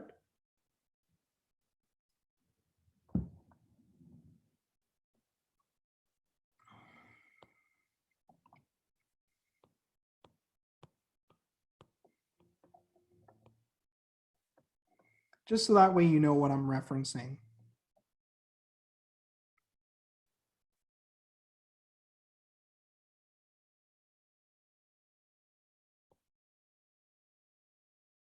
Here we go. You just estimate it as a number that's a little bit larger than the methyl-methyl. So the methyl hydrogen eclipsed is 6 and the hydrogen eclipsed is 4. So let's make a note of that.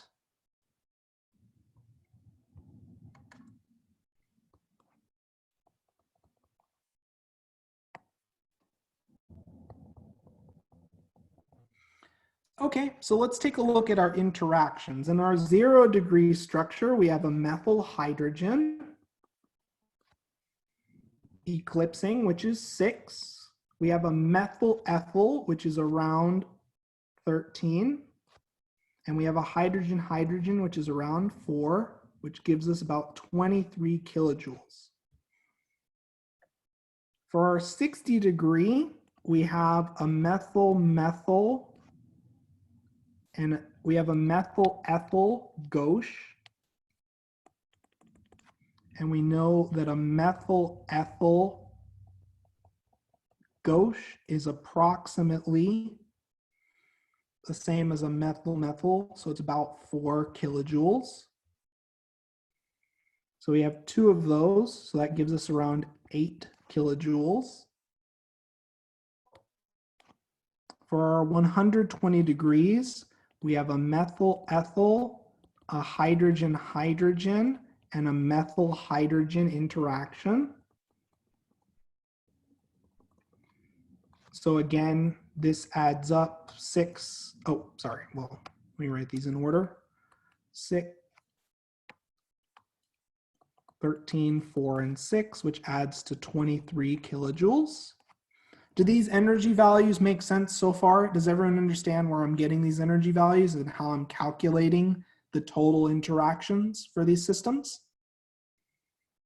Is everyone following so far with this logic? Okay. For the 180 degrees, we have a methyl-ethyl gauche, which is approximately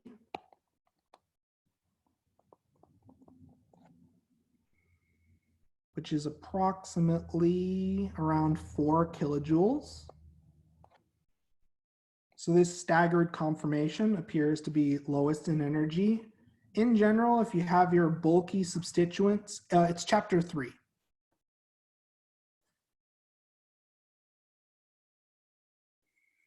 So for 240 degrees, we have a methyl-ethyl, a hydrogen, and a methyl-hydrogen, which we've already established adds to 23 kilojoules.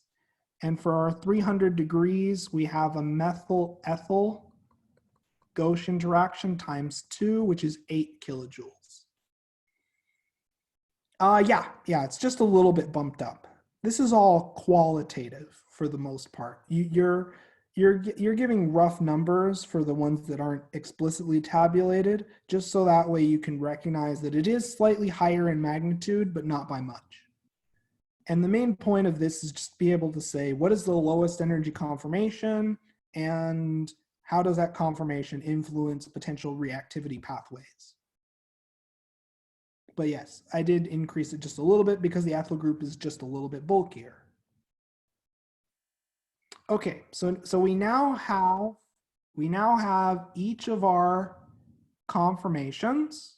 So now what we can do is we can make a plot, and the plot should look, so we're going to have dihedral angle.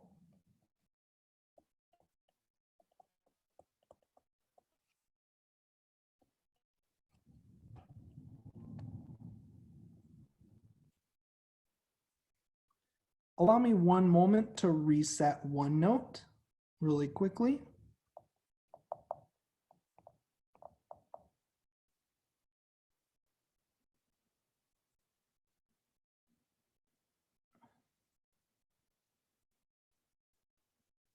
I'm just resetting OneNote really quickly.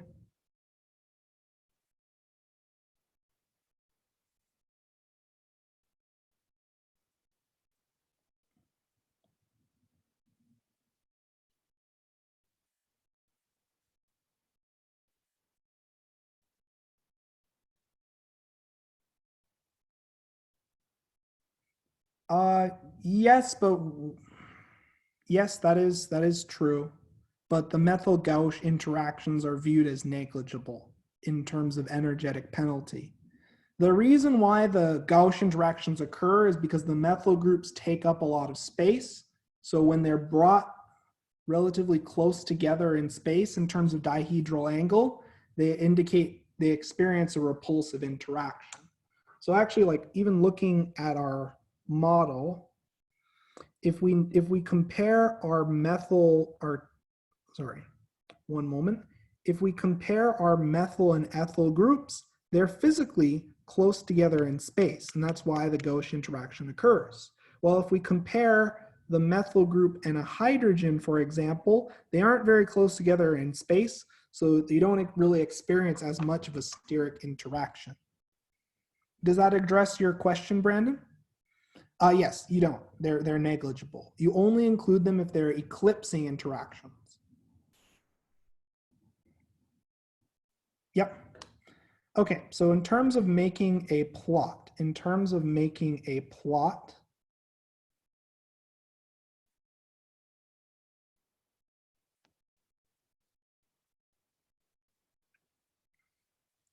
so we'd have energy as a function of angle.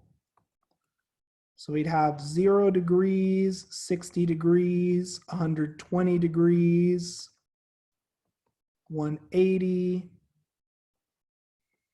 240, and 300. And we'll just plot. So let's do 4, 8, 12, 16, 20, 24. Okay, and all you have to do is plot. So 0 degrees is around 23. So we'll put that about here. 60 degrees is around 8 kilojoules. Okay, 120 degrees goes back to 23. 180 is around 4. Oops.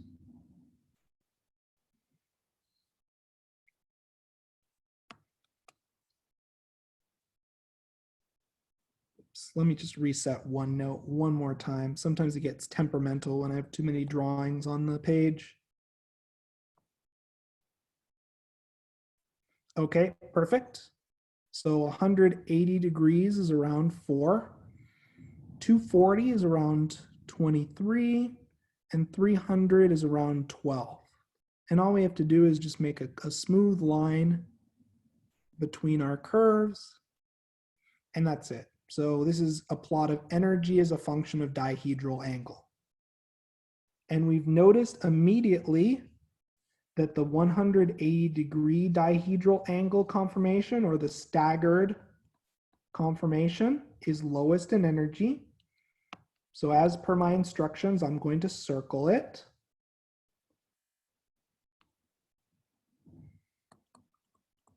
And what are the highest energy conformations? There's more than one in this case. What are our highest energy conformations? What dihedral angle are our highest energy conformations? And looking at our graph, we can see very clearly what angles are our highest energy conformations. 0, yep, 120, and what else? What else? One more, 240, exactly. So let's put a box around those conformations.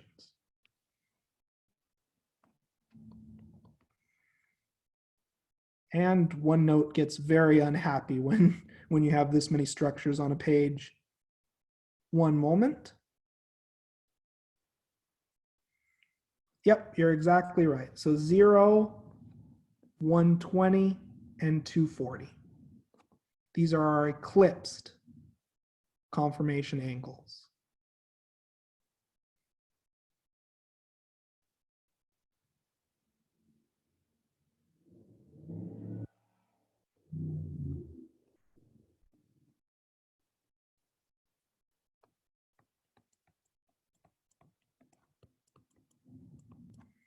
Any questions so far?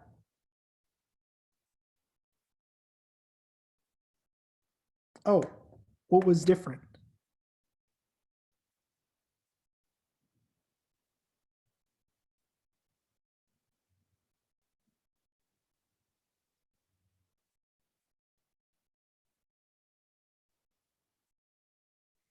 Let me check.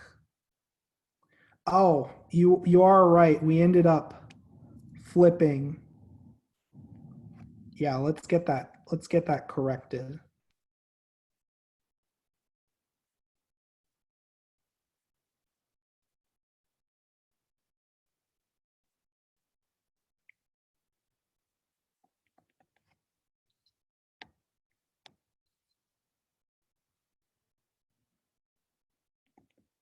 So the 120 is correct. The 180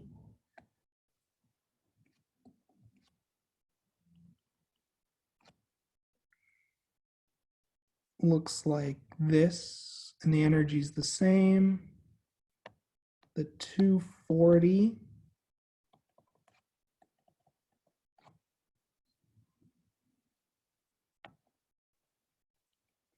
we'll just need to make a revision to the 240 and the 300. So let's just recalculate those really quickly. Yeah, sometimes you always have to double check your work for these because it's very easy to end up mixing. It's very easy to end up mixing up the position of your substituents if you aren't perfectly careful.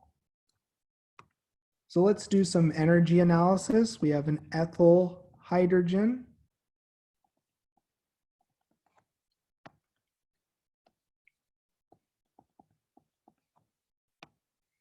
So let me just reset OneNote one more time.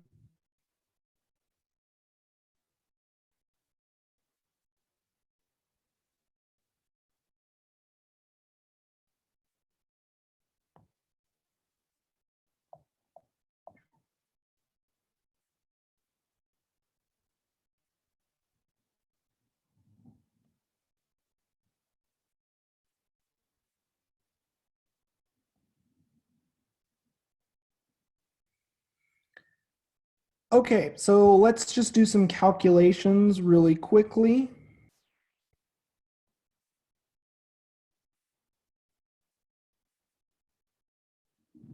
Let's share the screen so we can observe what's going on. And let's do some calculations. So we have an ethyl hydrogen, a methyl hydrogen, and a methyl hydrogen. So as one of your classmates pointed out,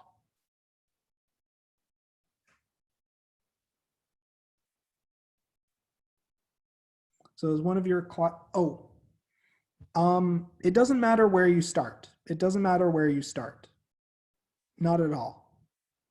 It will, this is why I ask you to circle the exact conformation, because the highest and lowest energy conformation will look the same, but what you have designated as a 0 degree and 180 degree may be a little bit different. So let's wrap up this analysis. So for our ethyl hydrogen, methyl hydrogen, and methyl hydrogen, so this is about 13 kilojoules. So let's move our 240. Let's move our 240 to around the 13 mark.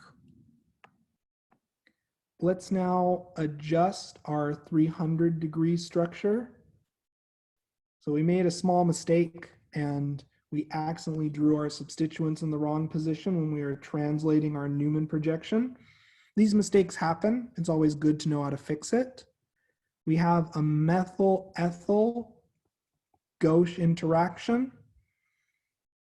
and that appears to be it. So for our methyl-ethyl gauche interaction, that's around 4 kilojoules.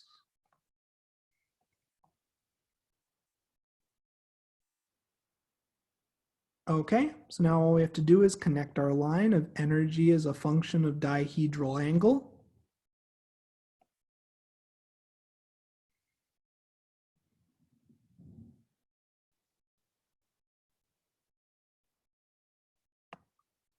Let's just check our points. The ethyl hydrogen eclipsed is around 4. So we have 120, 180 is around 4, 240 is around 13, 360 is around 4. Okay, perfect. So here's our complete plot of energy as a function of dihedral angle. As we can clearly see, our lowest energy conformations are our 180 and 300 degree conformations. These are the staggered conformations with our bulkiest substituents on the opposite, separated by the largest dihedral angle. Our highest energy conformations are our eclipsed conformations with our bulkiest substituents aligned. So these are 0 degrees, 120, and that's it. So one thing I want you just to remember, when I'm asking for the highest and lowest energy conformations, you're essentially for the lowest energy conformation looking to place your bulkiest substituents separated by 180 degrees. I always like to draw my dihedral angles with respect to the bulky substituents because it makes it very easy on me to identify the highest and lowest energy conformations. But however you do it, it honestly will work out just fine as long as you're drawing the structures, making sure the substituents are retained in the correct positions. So we've completed this analysis problem. And are there any questions on this analysis problem? You'll have to do problems exactly similar to this practice exam on your own exam number 2. I just want to check that everyone's comfortable with analyzing Newman projections and drawing Newman projections. Is everyone comfortable with this so far? Does this make sense? Does this look familiar to our chapter 3 discussions? Again, you want to place your bulky substituents as far apart from each other as possible for the lowest energy conformations, and you want them as close together as possible for the high energy conformations. Are there any other questions on this example?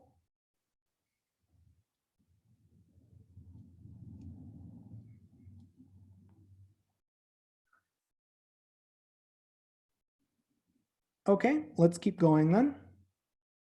Here we're asked to indicate the stereochemistry at each chiral center. So this is another structure analysis problem. So first and foremost, this is a Fischer projection. So remember, all of our horizontal lines we need to convert to wedges.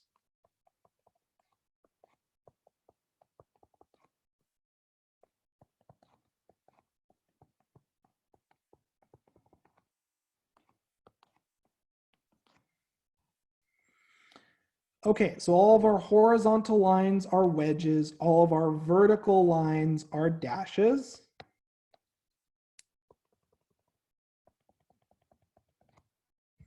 Okay, so let's make a model of the following structure, and then we'll be able to analyze the structure.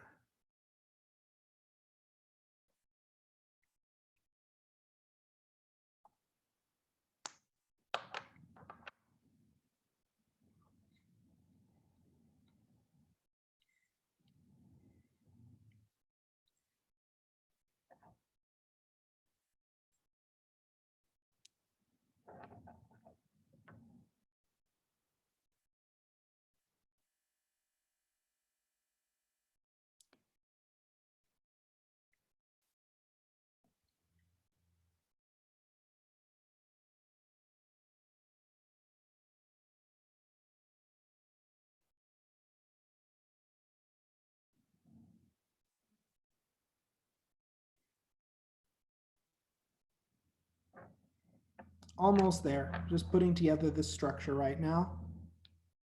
Because without having a cogent structure generated, it's going to be hard to do any real stereochemical analysis.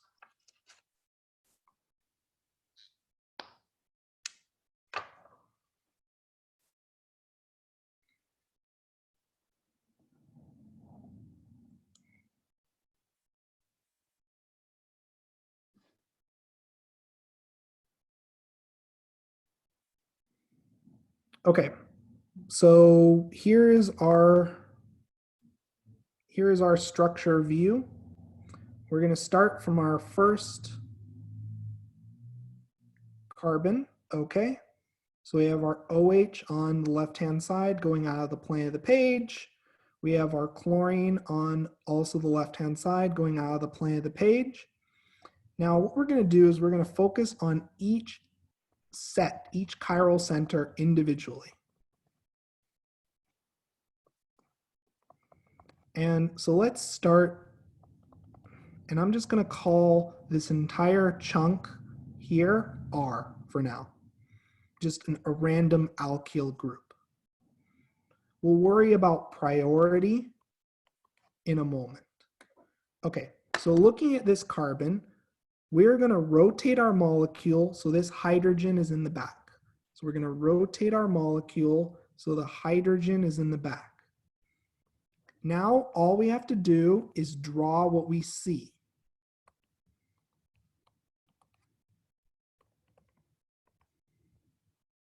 So this entire R chain is now down. Hydrogen is pointing in the back of the page, and this alkyl bromide is pointing out of the plane of the page. Perfect.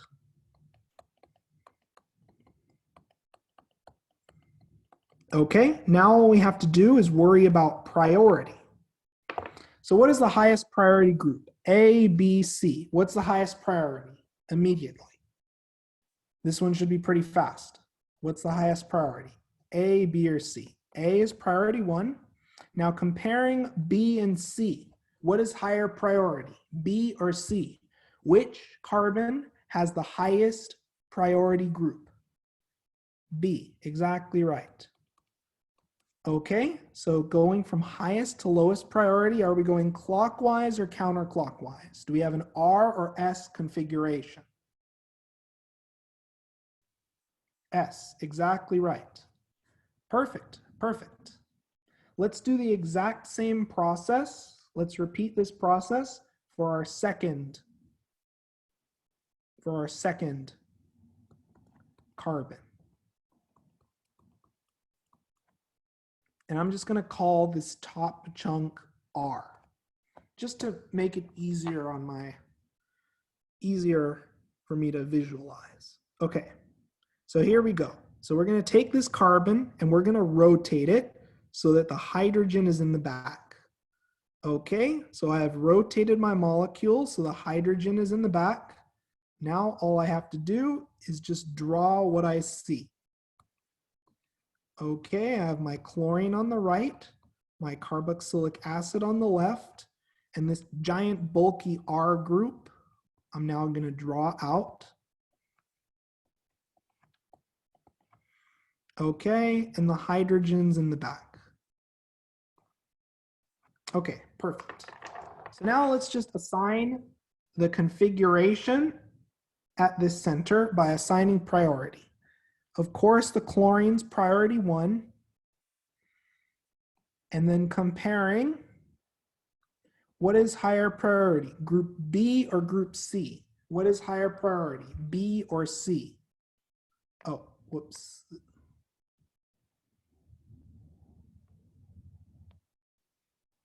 Yep, B is priority 2.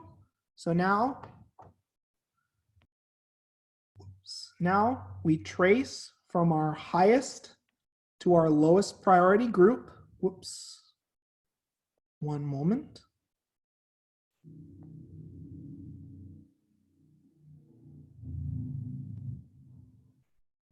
So now we trace from our highest to our lowest priority group.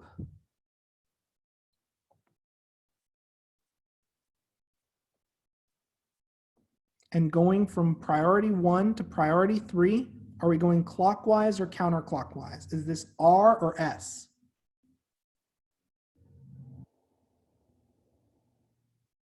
R, exactly right. So in terms of our configuration, this center is R, this center is S. Perfect. We did Fischer projection analysis as part of our note set, right? Everyone remember that? Does this look familiar? We've done something almost exactly identical to it in the notes. Okay, now here is a chair conformation analysis. Okay, so let's draw out our implied hydrogens. Remember, if your substituent is pointing up, your hydrogen will be pointing down. If your substituent is pointing down, your hydrogen will be pointing up. Okay, so I'm going to convert this into dash wedge notation because I find it personally easier to navigate, but that's just me. Okay, so looking at this OH, is this OH pointing up or down? Is this OH pointing up or down? Down.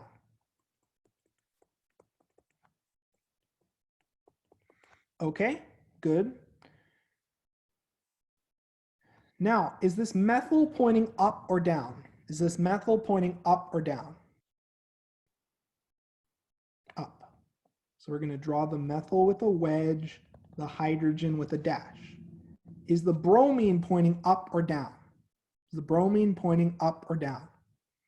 Up.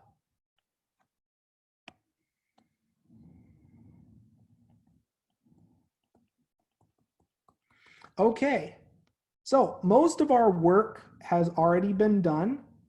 So let's start with this first carbon right here. Let's rank priority. So A, B, C. What's the highest priority group? A, B, or C?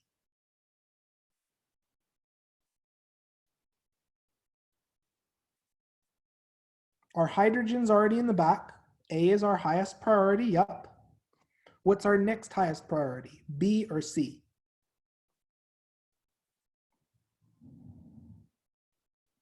B, yep. Okay, so drawing a circle from our highest to lowest priority, are we going clockwise or counterclockwise? Clockwise or counterclockwise?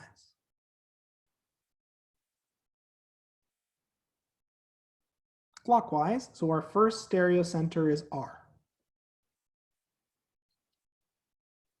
Okay, let's continue our analysis.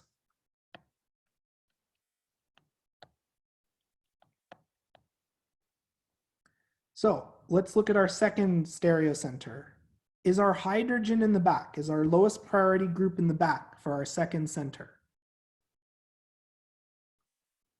Yes, okay, perfect. So now we have to rank priority. A, B, C. What's our highest priority group? A, yep. What's our next highest priority?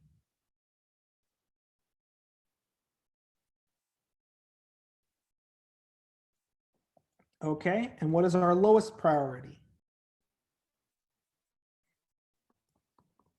Okay, so we're going to draw an arrow going from highest to lowest priority, and are we going clockwise or counterclockwise? Clockwise or counterclockwise? Clockwise. So this is R. Yep. Okay. Now, to deal with the fact that in this stereocenter, our hydrogen is pointing out of the plane of the page, what we're going to do is we're going to rotate our entire structure 180 degrees.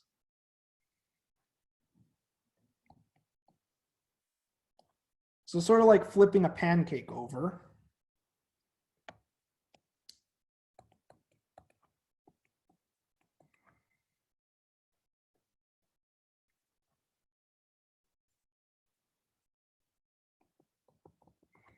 So our OH is now pointing out of the plane of the page.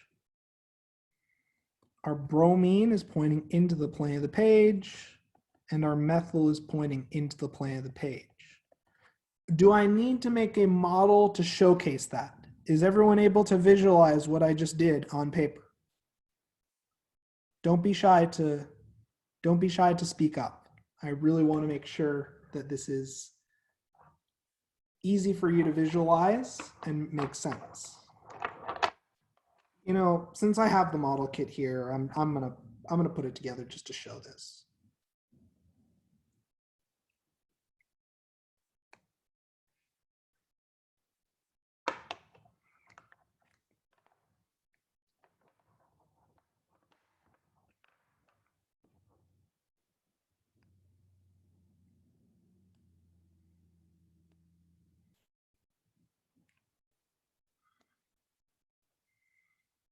Okay, so here's our structure.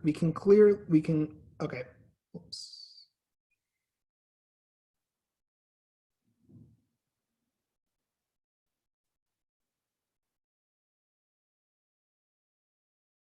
Okay, so here's our structure. We can clearly see, oops, let me get it in the exact same arrangement. It's the whole mirror image problem again. God. Okay, perfect. Okay. Okay, here we go. So here's our original structure. We can clearly see our hydrogens pointing towards us and our OH is pointing away from us. What I did is I took my molecule and just like flipping a pancake, I flipped it upside down 180 degrees. I drew my skeleton exactly the same. And now do you notice, now what I want you to pay attention to is the fact that is our OH now pointing towards us? Is our OH now pointing towards us? Yes. But do you notice how it's now on the opposite side, how it's now on the left-hand side? Yes, perfect. Okay, now we're ready to assign priority. Now we're ready to assign priority. Okay, so A, B, C. What's our priority ranking? What's the highest priority? A, B, or C? A, yep. What's the next highest priority? B, yep. Followed by C.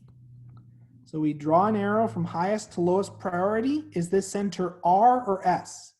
Is this center R or S? R, exactly right. I guess if you're feeling lucky, you could just guess R for all the stereocenters and you have a 50-50 chance, but I will be checking your work and you will have to show your work. So don't just guess, okay?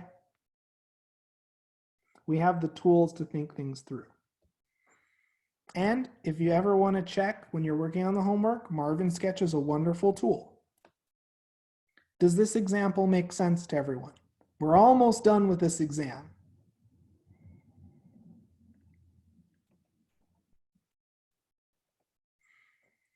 Okay, let's keep going now. And now another Newman projection. Remember our rule for Newman projections. We find our two substituents that are separated by 180 degrees, and we view our molecule from the left or right-hand side, okay? Okay, so in effect, any substituents that are pointing up get a wedge. So this ethyl group gets a wedge. The carboxylic acid gets a dash. And any groups pointing up and to the right get a wedge. So this ether motif gets a wedge, while anything pointing down gets a dash. I'm going to make a model to showcase this, because this is hard to see. Okay, so let's start building my model from scratch. Let's start building my model from scratch.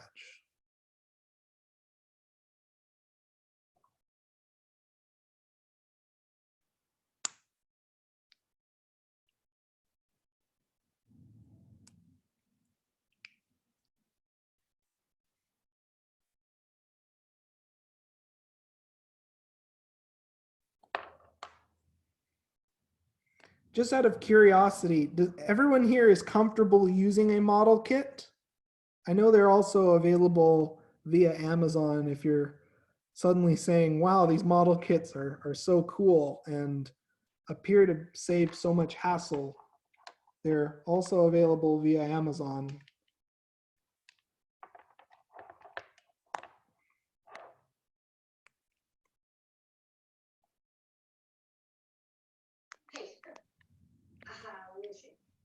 Whoops, wrong side.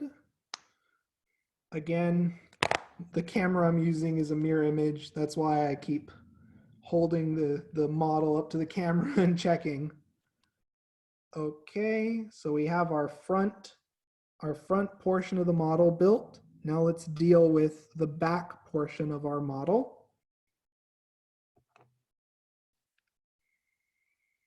And part of the goal of practicing with your model kit is to be able to very quickly put together models when you need to do it quickly, you know?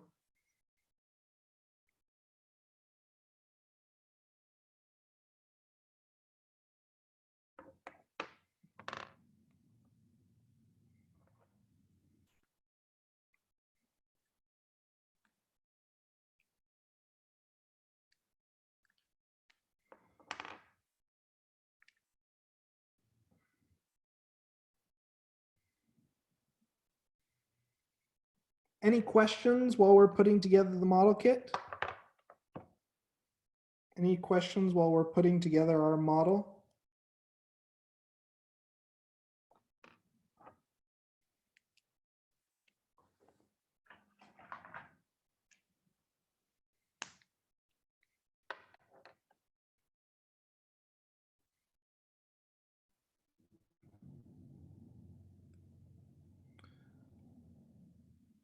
Okay, so we have our front half all put together. Our carboxylic acid is on the left, our methyl is on the right, our ether, which is a little hard to see, but here we go. Our ether is on the right, our alcohol is pointing down, and our methyl group is on the left. Perfect. So what we're going to do is we're going to grab our two methyl groups. Notice how they're opposite to each other 180 degrees. Now what we're going to do is we're going to rotate our molecule 180 degrees, and then we just draw what we see. Let's rotate it 180 degrees in the other direction.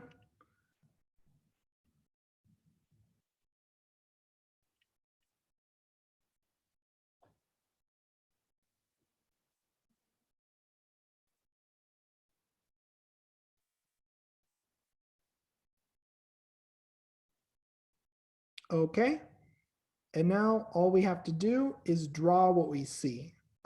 This is one form that we could draw. Let's draw the other form. Okay, we clearly see that our carboxylic acid is going out of the page in this method of drawing it.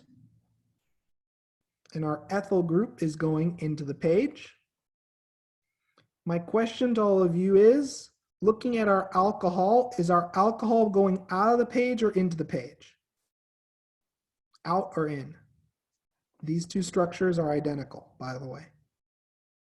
Is the alcohol going out of the page or into the page? It's pointing towards us or away from us. This alcohol right here, this towards us. So it's going out of the plane of the page, and our ether is going into the plane of the page. Okay, perfect, perfect. So here's where we're at so far. Now we need to answer this really important question. This is really critically important. I need you to tell me, looking at each of our carbons, is our lowest priority group, are our methyl groups in the back in each of these structures? Are our methyl groups in the back? No, no. And this is important, okay? So let's look at carbon number 2. So let's look at carbon 2. Now what we're going to do is we're going to rotate carbon 2 so this methyl is in the back. Okay, we've accomplished our mission. So let's draw what we see. Let's draw what we see for this carbon 2. So we've rotated our bond. And now all we have to do is draw what we see.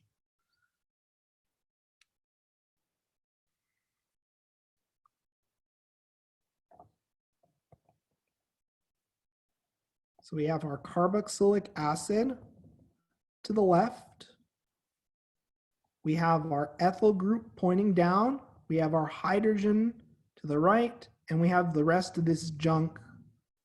Sorry, we have a hydrogen in the back and the rest of this junk to the right. Okay. So this is our analysis of carbon number 2. Now let's assign priority. We're almost done with this problem. We're almost done with this problem. Let's assign priority. Okay? So A, B, C. What's our highest priority group? A, B, or C? What's our highest priority group? A, B, or C? A, yep, A is priority 1, B is priority 2, C is priority 3. So if we draw our arrow going from highest to lowest priority, stereocenter at carbon 2 gets an R since it's clockwise. Does that make sense to everyone? Does that make sense? Okay, perfect. Now let's focus on our next carbon.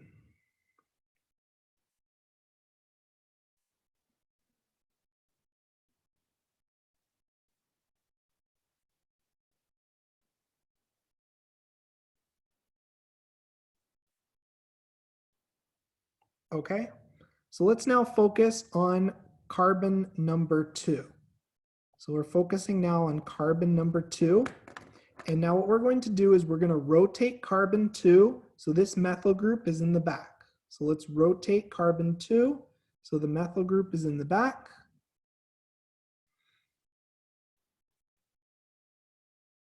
Okay, perfect. Now all we have to do is draw what we see. Now all we have to do is draw what we see.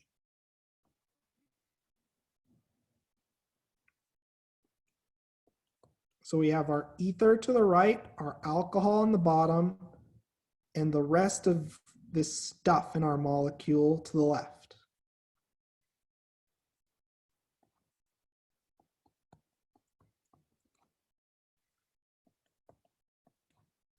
Okay, so now all we have to do to finish off this problem is assign priority. So A, B, C. What's our highest priority group? A, B, or C?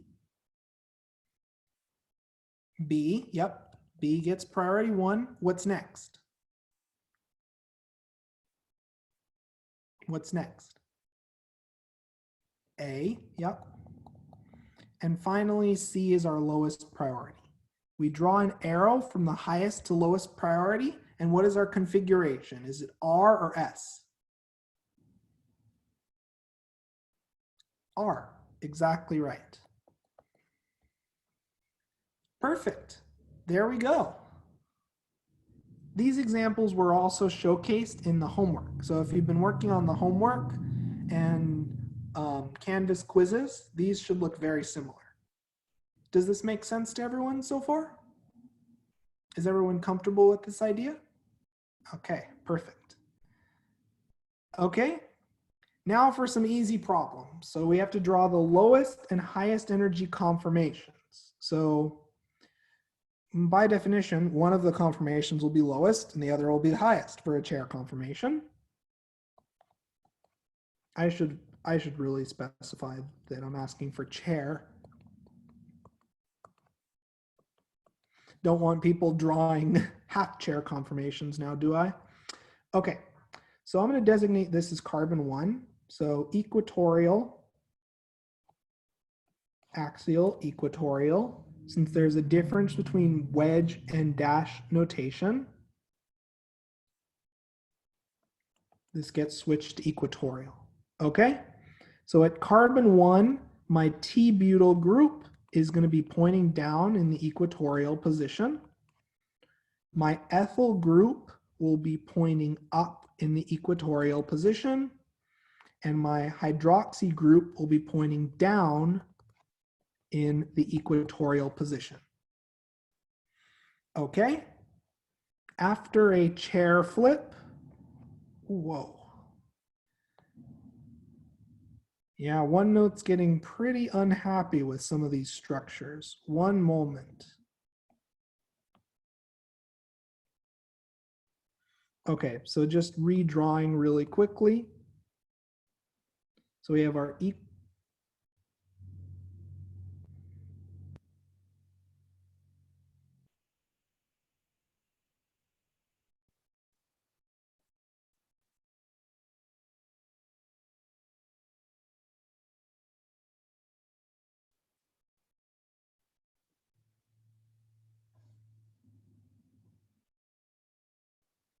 okay, there we go. So we have our equatorial T-butyl group, our equatorial ethyl group, and our equatorial hydroxy group. Okay. So now after a ring flip, carbon 1 goes down and carbon 4 goes up. For carbon 1, we now have an axial T-butyl group, an axial ethyl group. Let me redraw this so it's easier to see. Let me draw this higher up as well.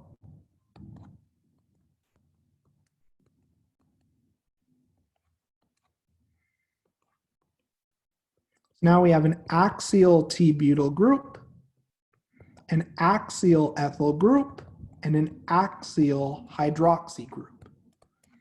So in terms of the highest and lowest energy conformation, the all equatorial conformation will be the lowest in energy. And one thing to note, when you take a look at this T-butyl group, what did I say about T-butyl groups in class? Do T-butyl groups ever want to be axial? Do T-butyl groups ever want to be in the axial position? Almost never. They have a diaxial interaction of around 16 kilojoules, so it's super disfavorable. So the all equatorial conformation will be the lowest, and the all axial will be the highest. Does this make sense? This is textbook chapter 4 problems. So it's a nice little freebie that you can draw pretty quickly. Let's take a look at the next problem. We're asked to draw the lowest and highest energy conformation looking down C2 and C3. Okay. So I'm going to start off with a sawhorse conformation.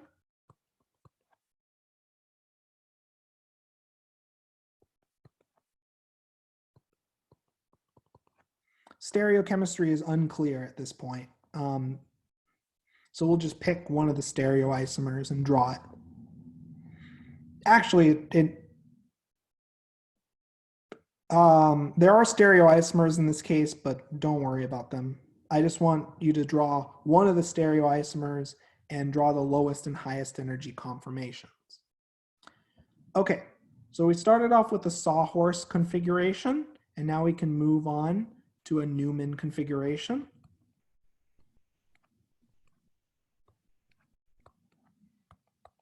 Okay, so remember my rule of thumb. My rule of thumb for drawing the lowest and highest energy conformations. I find my two bulky substituents, my two largest substituents. And for my lowest energy Newman projection conformation, I want 180 degrees between my bulky substituents. So I can make that happen. So I'm going to keep my back substituents drawn exactly identically. And for my front substituents, I'm going to have my ethyl group separated by 180 degrees. So this is known as the staggered conformation, and it's the lowest energy conformation with 180 degrees between my bulky substituents. If I wanted to draw my highest energy conformation, I want 0 degrees between my bulky substituents. So to accomplish that, I'm going to keep my back substituents exactly the same. And for my front substituents, I'm going to line up my bulky substituents.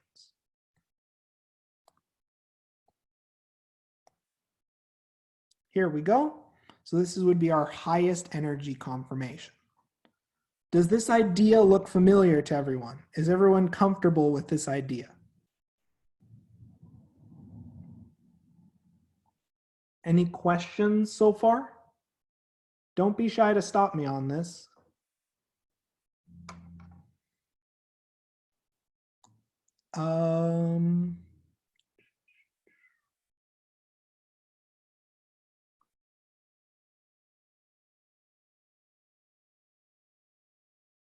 When you say the methyl's on the other side, in what sense?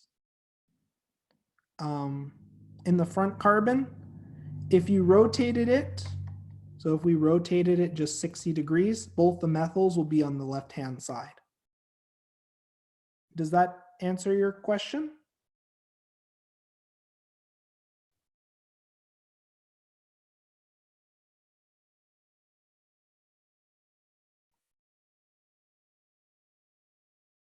Did that address your question?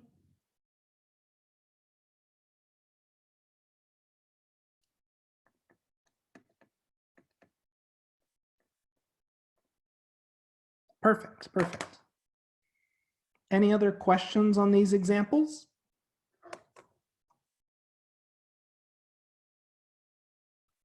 Yes, that's perfectly fine. There are many ways to draw the conformation. The only thing that matters is the dihedral angle between the bulky substituents. Yes. As long as you aren't inverting a stereocenter or anything like that. As long as you're just rotating your carbon-carbon bond when drawing your conformations, and as long as your dihedral angle relative for your substituents is the same as the ones that I've drawn, you're good to go. It doesn't matter whether the ethyls are on the left, right, top, or the bottom, because it really depends on how you draw your Newman projections in that case. Perfect. Okay, we're almost done. To finish off, all we have to do is name the following compounds. Okay? So what do we call this substituent? What do we call this substituent?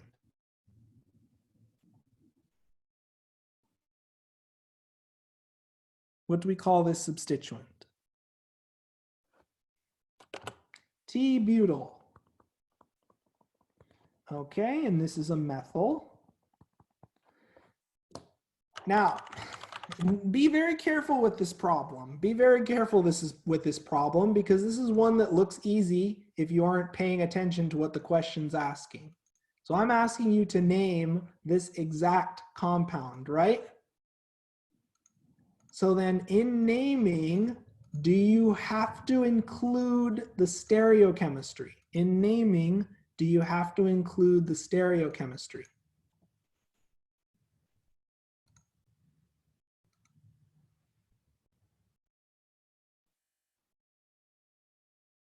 Yes. Okay.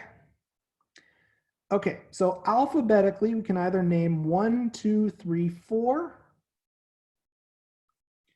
or 1, 2, 3, 4. What gets priority, T-butyl or methyl? Which group gets priority for carbon locant? The B for butyl or the M for methyl? What's first, B or M?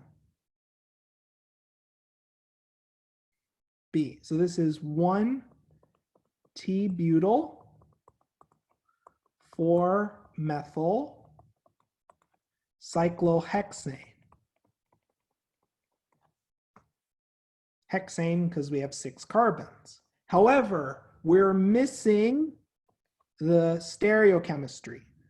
So we need to say at position 1, is it R or S? And at position 2, is it R or S?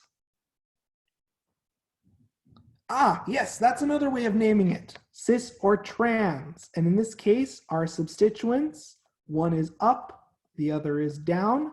So you can name this as trans 1-T-butyl 4-methyl cyclohexane. The other way of doing it, even though this molecule has an axis of symmetry, you can assign RS, and you can also name this as 1R 4R T-butyl 4-methyl cyclohexane. In terms of preference, the trans is the more accurate name. Thank you for bringing that up. I was actually going to lead into that. This problem looks a little more difficult than it is. You have to specify the stereochemistry, but for cyclic systems, you can also use cis and trans. And in this case, our substituents are trans.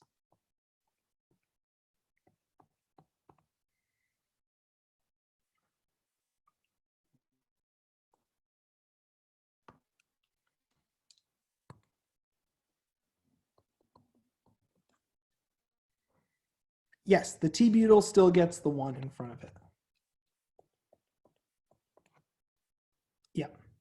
So these are the 2 possible naming conventions for cyclic systems. For acyclic, you're forced to use R and S, but I was nice in this question and made it cyclic, so that way you can use the cis and trans naming convention since we only have 2 substituents. Does that make sense to everyone? Does this cis and trans naming convention look familiar to everyone?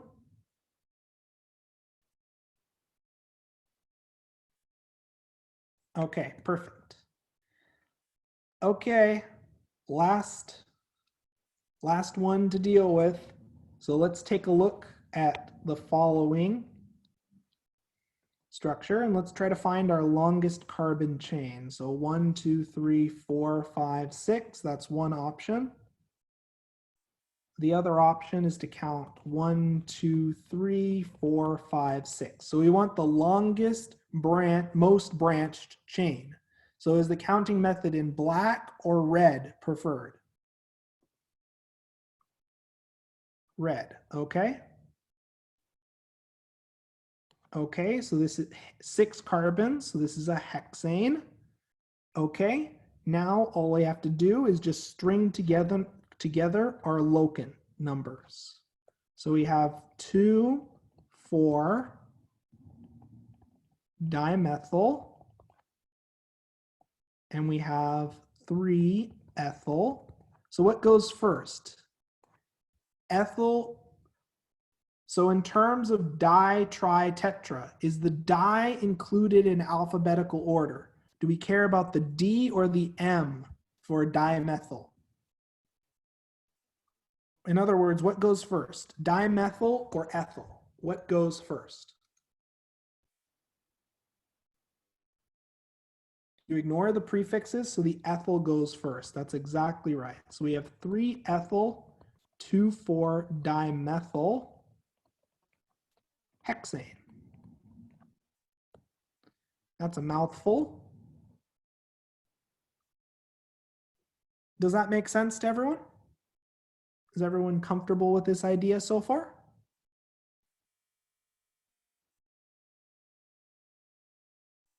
Okay, perfect. So now we have one more to deal with. No, because I don't use wedge dash notation, so I'm leaving the stereochemistry ambiguous. Only name R and S if you're given the stereochemistry or given a dash wedge depiction. Does that make sense? Perfect.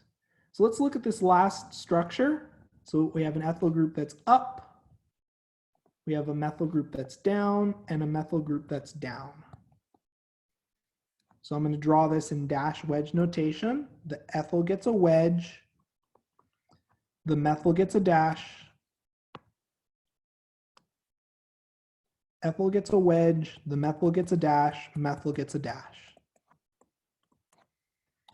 Okay. So we're going to have to consider our numbering arrangement. So comparing methyl versus ethyl, there are a few ways to count. We can count 1, 2, 3, 4, or 1, 2, 3, 4. Which method is preferred? The counting method in blue or the counting method in red? Blue or red?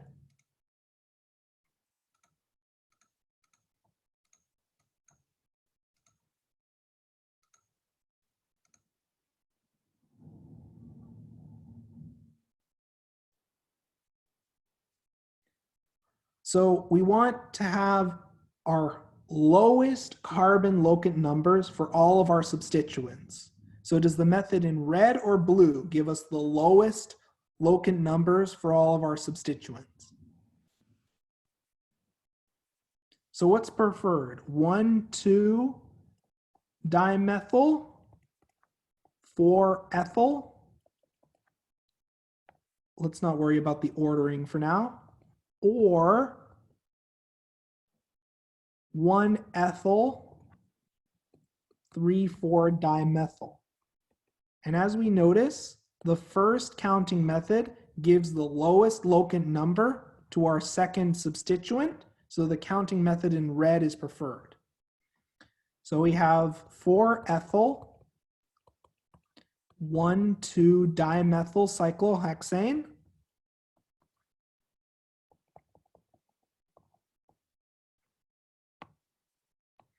However, we have stereochemistry to deal with. So we have to assign the stereochemistry at carbon 1, 2, and 4. So let's take a moment to do that and just take a few minutes on your own to try and compute it. And we'll start actually together with carbon 4. Okay. Not in this case, because we have 3 substituents.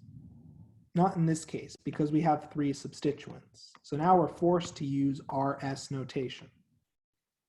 So starting off with our first carbon, so at carbon 4, I'm starting with that because the hydrogen's already in the back.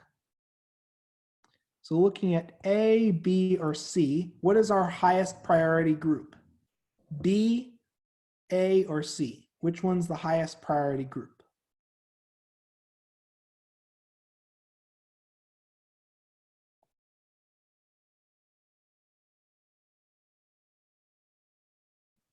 So if we compare one carbon out, we have a carbon and 3 hydrogens versus 2 carbons and 2 hydrogens. So C is actually the lowest priority, B is the highest. Oh, sorry, A is the lowest priority, B is the highest, and C is the intermediate. Because if we compare one further carbon out, the methyl makes B higher priority. So then if we go clockwise, if we move from our highest to lowest priority group, are we moving clockwise or counterclockwise? Is carbon number 4 R or S?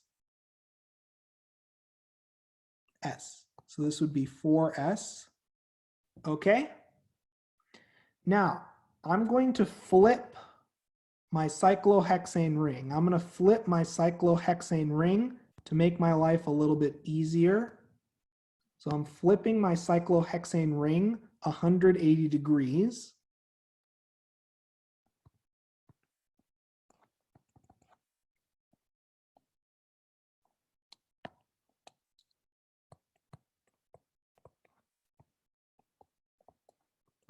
So that way both my hydrogens are in the back.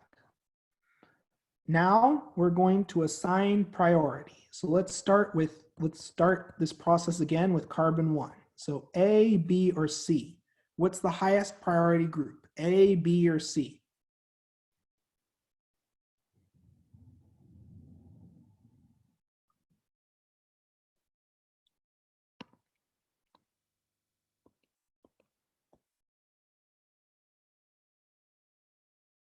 And don't be shy to type in the chat. I know it takes a few minutes to, yep. So if we compare one carbon out, so for carbon C, we have 3 carbons and a hydrogen. For carbon A, we have 2 carbons and 2 hydrogens. And for carbon B, we have a carbon and 3 hydrogens. So C is the highest priority, followed by A, followed by B. So going from highest to lowest priority, are we going clockwise or counterclockwise at carbon 1? Are we going clockwise or counterclockwise? Is this R or S at carbon 1?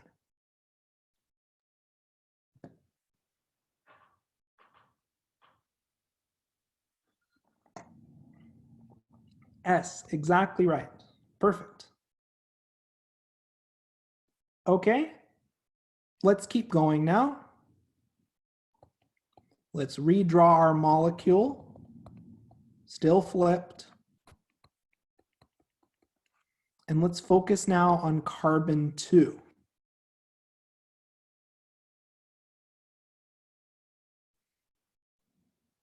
Okay, so looking at carbon 2, again, let's assign priority. A, B, or C. What's the highest priority group? A, B, or C? Which one's highest priority for carbon number 2?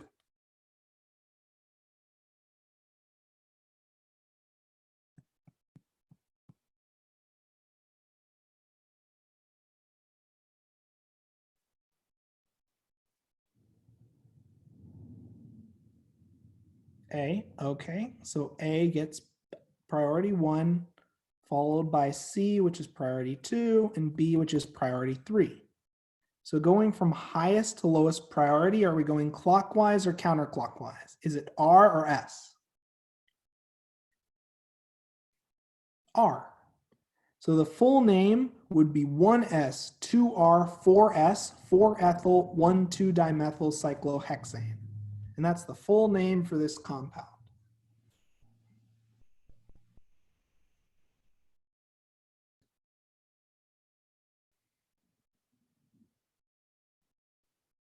Okay, perfect. So we've completed this exam. It took us a little longer just because we're explaining. In practice, once you're actually manipulating the model kit, it'll go a lot faster if we're not having to mess around with the web camera to get everything to show up reasonably well. But I'd really encourage you to try to just let this sit for about a day and then try the exam again and see how well you do. I would also try just opening up some of the homeworks and just doing questions from the homeworks. That's great practice for the exam. So this is essentially what your exam will look like in terms of formatting. It's a little more difficult than an in-class just because it's take home and open notes, but don't be shy to use your model kit, and you have a little bit more time than a typical in-class exam. So don't rush. As you can see, even when we spend some time taking some breaks, working through it, we still got through the exam with plenty of time to spare. Any questions? And yes, I am leaving the extra credit for you to think about. The extra credit I actually solved in one of the homework questions. So if you're looking at the homework, and I would encourage you to read up on hydrogen bonding. I can post this recording sometime, at least sometime tomorrow, hopefully. Yeah, it should be processed by then. Yeah, I can post it as soon as it gets processed. Mm-hmm.